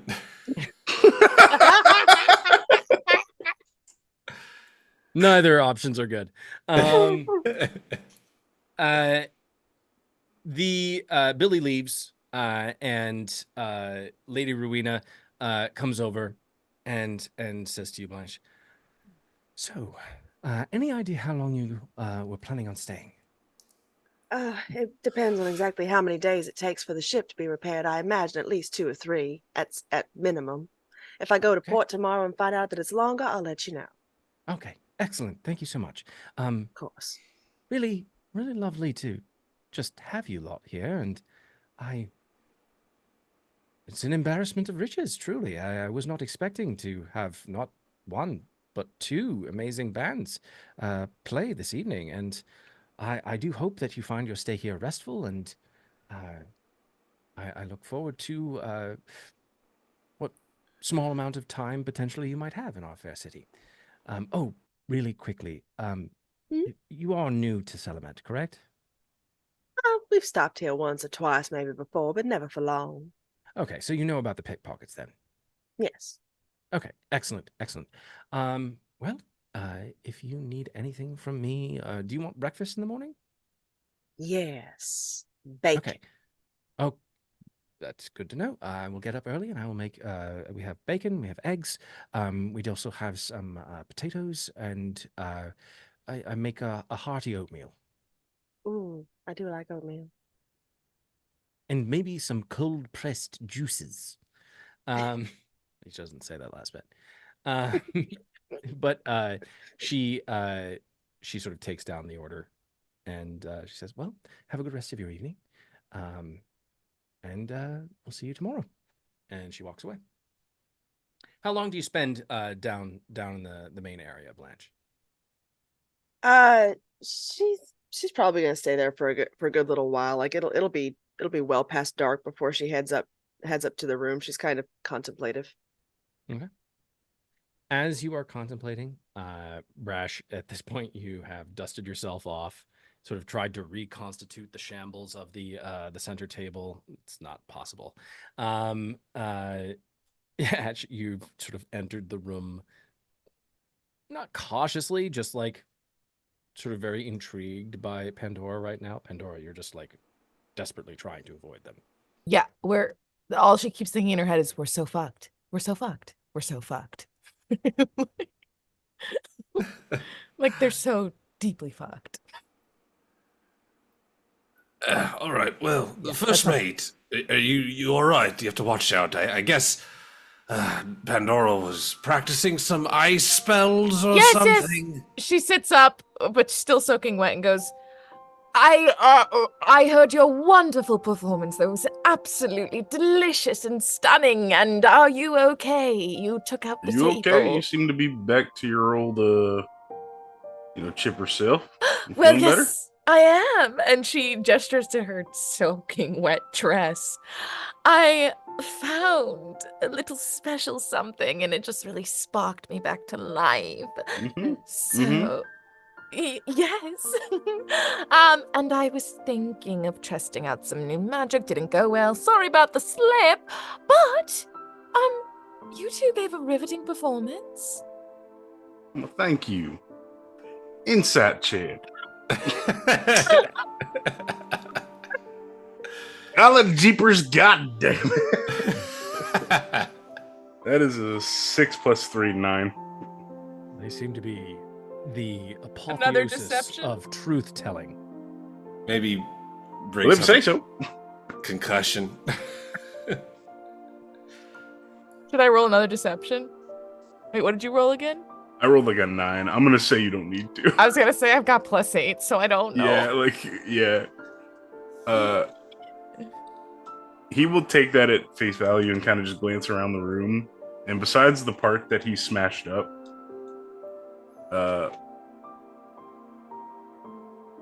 this room is in terrible need of an interior decorator. I tried, and she points to the corner where she tried to like gather all the trinkets and just put them because it's way too much. Oh, I find it all this kitsch a little bit sweet. It's I mean, it's barbaric. it is, but like it don't fit a aesthetic at all. It is absolutely overwhelming the senses. There's nothing. It's too much. They're doing too much. They're working too hard, trying too much. It's like you've all never been to a themed inn before. Sometimes you just have to kind of roll with the kitsch. Blinks in confusion. It goes. So, how was your performance received? And Hatch, you're a musician. What did you play? The bagpipes. Oh, bag boy, wonderful! The bag He was beat. a I didn't Naturally. even think about it, but I guess I do have an affinity for bag-shaped items. I'm telling you, he was incredible. Really? He took to it like a fish to water. I've never seen anything like it. I'm gonna You get two myself a set for the boat. You should, and you two should make it an act. Did you break any coin? We did. I didn't pick it up though. She goes, oh, good. Someone who needs it can use it then. Yeah, exactly. I figured it wasn't my thing anyway, so I just let Nope. people kind Love of pick up their own that. coin back. And Yeah, just put it right back in your pocket. That's great. So, well, when the captain comes up, I think maybe we should have a little chat about next steps. You know. it's a good idea. We are currently in the middle of a contract, as it were. But I'm not. Are we though? They Not are an urgent one, on- but still. They are still passengers in one form or another. Dozer still needs to get where he's going. That's true. Do we know how long that will take? I'm just trying to think, like, scheduling wise. I think from Selamet just straight north, I think it's Around there. Mhm. probably only a couple days. Yeah, and then I wonder. I don't know. Oh, but I just don't think we're done with Brecca. I will close the door. If you're talking about the orb, we do need to get that back. That is, there is no money in it, but I do not want the Nightmoors to have it. Well, who someone else took it though? You said, right? I imagine that they were taking it on behalf of Lord Nightmore. It was But she- Shiv and some lady named Delilah. Delilah, and she was a No. magic. Rihanna. Thinking of the freaking That's right. Briarwoods. Rihanna. Okay, and you said she was a magic user, right? Yes. She's the one who took me on. Oh. Okay. Right. I have a sword with Shiv's name on it, Oh, but he was slitting his throat. That's no question. I'm just trying to think. She might prove to be a problem as well, if she can do that. Gesture to your arm, to your arm. She did that with the orb, so I feel like if we can get it away from her, it might be less of a threat. Should we wait for the captain to be up here? This feels. Yeah, like we something should. We should Yeah. all be We talking. absolutely Yeah, should. yeah, absolutely. If I were downstairs, I probably could see whatever's happening, but I'm not. So I'm. Also, we can just walk out of the room while we're waiting for Captain Dora, and you can just change because you are soaked head to toe. Right You're gonna now. catch a cold.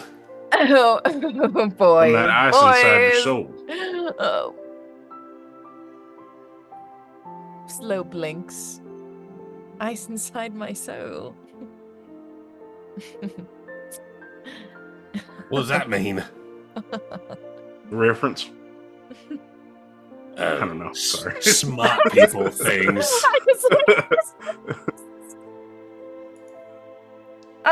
Yes, please, gentlemen, if you wouldn't mind, I shall drain the tub, put on my negligee, and prepare for evening.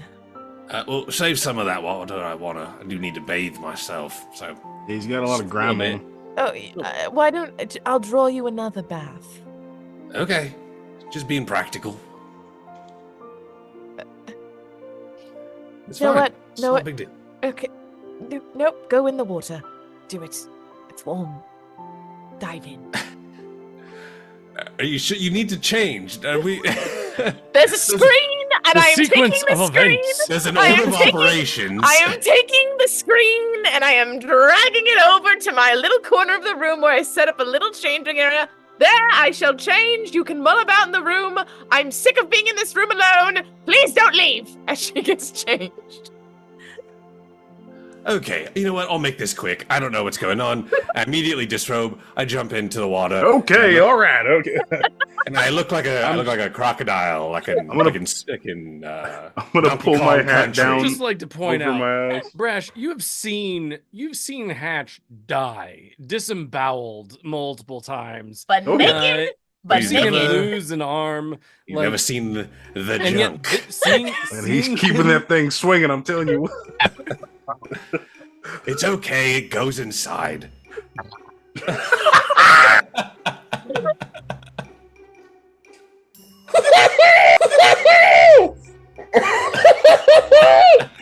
No, no, no more Hatch romance. Hatch doesn't get romance. No more.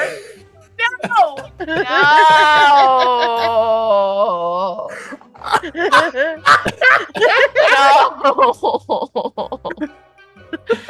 Someone put it in quotes, but not me.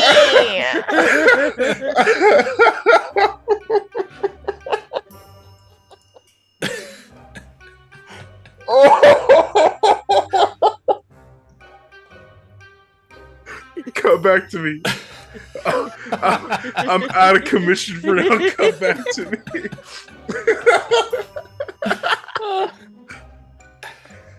And that's where we'll call And it. I was about to say, and that's where we end tonight's session. That better be the name of the episode. What goes inside? Goes inside. What goes inside stays inside. Oh wow! Broke the whole table for a solid 2 Good. minutes, Oh dude. Damn my it! God. Oh wow! That I thought I came up with dirty shit. This is what I mean. This is what I mean whenever I tell my friends that Seth is the funniest one of us all. He'll just like Pop it in there. I did have to Google it to make sure I was right, and yes, they do. wait. So this is actually like a joke that's based in facts. Oh yeah. They are They have now. teeth like snakes. They're called hemipenes. Hemipedes. Please tell me that we're not making hemipenes actual canon for I Dragonborn. hate that That's- so much. That's my last name. We're certainly on our way. Now, whether or not we continue down this path, it's totally up to Seth. Okay. It's up to whatever Andy decides not to cut. Merrily we roll along. Yeah. After a period of time, Captain Blanche, you eventually return to the room.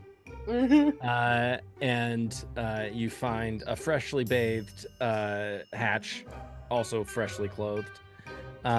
You see Brash on sitting on the bed. You see a freshly attired. You don't know how they got them, but they're wearing like flannel pajamas, and they're just lying on one of the beds, just sort of like tucked in with like one of their books, just sort of like turning the page. Also, it's kind of odd and off-putting, but as they're reading or they're pretending to read, you just sort of see the Dora just sort of looking over everybody. And then this happens enough times where you're just like, well, this is odd. After a brief period of this happening, eventually everyone sort of takes their individual candle. I'm assuming that it's Brash and Hatch on one bed, and Blanche occupying a tiny corner of a pillow on the other, and Dora in the other. Spread. Yeah, exactly. Okay. All of you find your your sleeping arrangements. All of the beds are very, very comfortable. While the room's aesthetics might clash very fiercely and unpleasantly, the bed itself is extremely comfortable and is perfect for wave-wary individuals. And as you drift off to sleep, Pandora, No. you hear a voice. Don't forget your promise. And that is where we will leave it for tonight. What the fuck, Andy? What the fuck, indeed? This story Yeah. is so good, dude. What the Seriously. fuck? This is wild. What the fuck? Thank you all for watching. Tune in next time for a new episode of Our Flag Means Doom. Will she? Won't she? Will she tell her friends, or will she keep this dastardly secret? We'll find out on episode 14. Love you guys. And I hope you roll nothing but nat 20s. Good night. We're all gonna die. We're flossed. Night. We're Yeah. fine.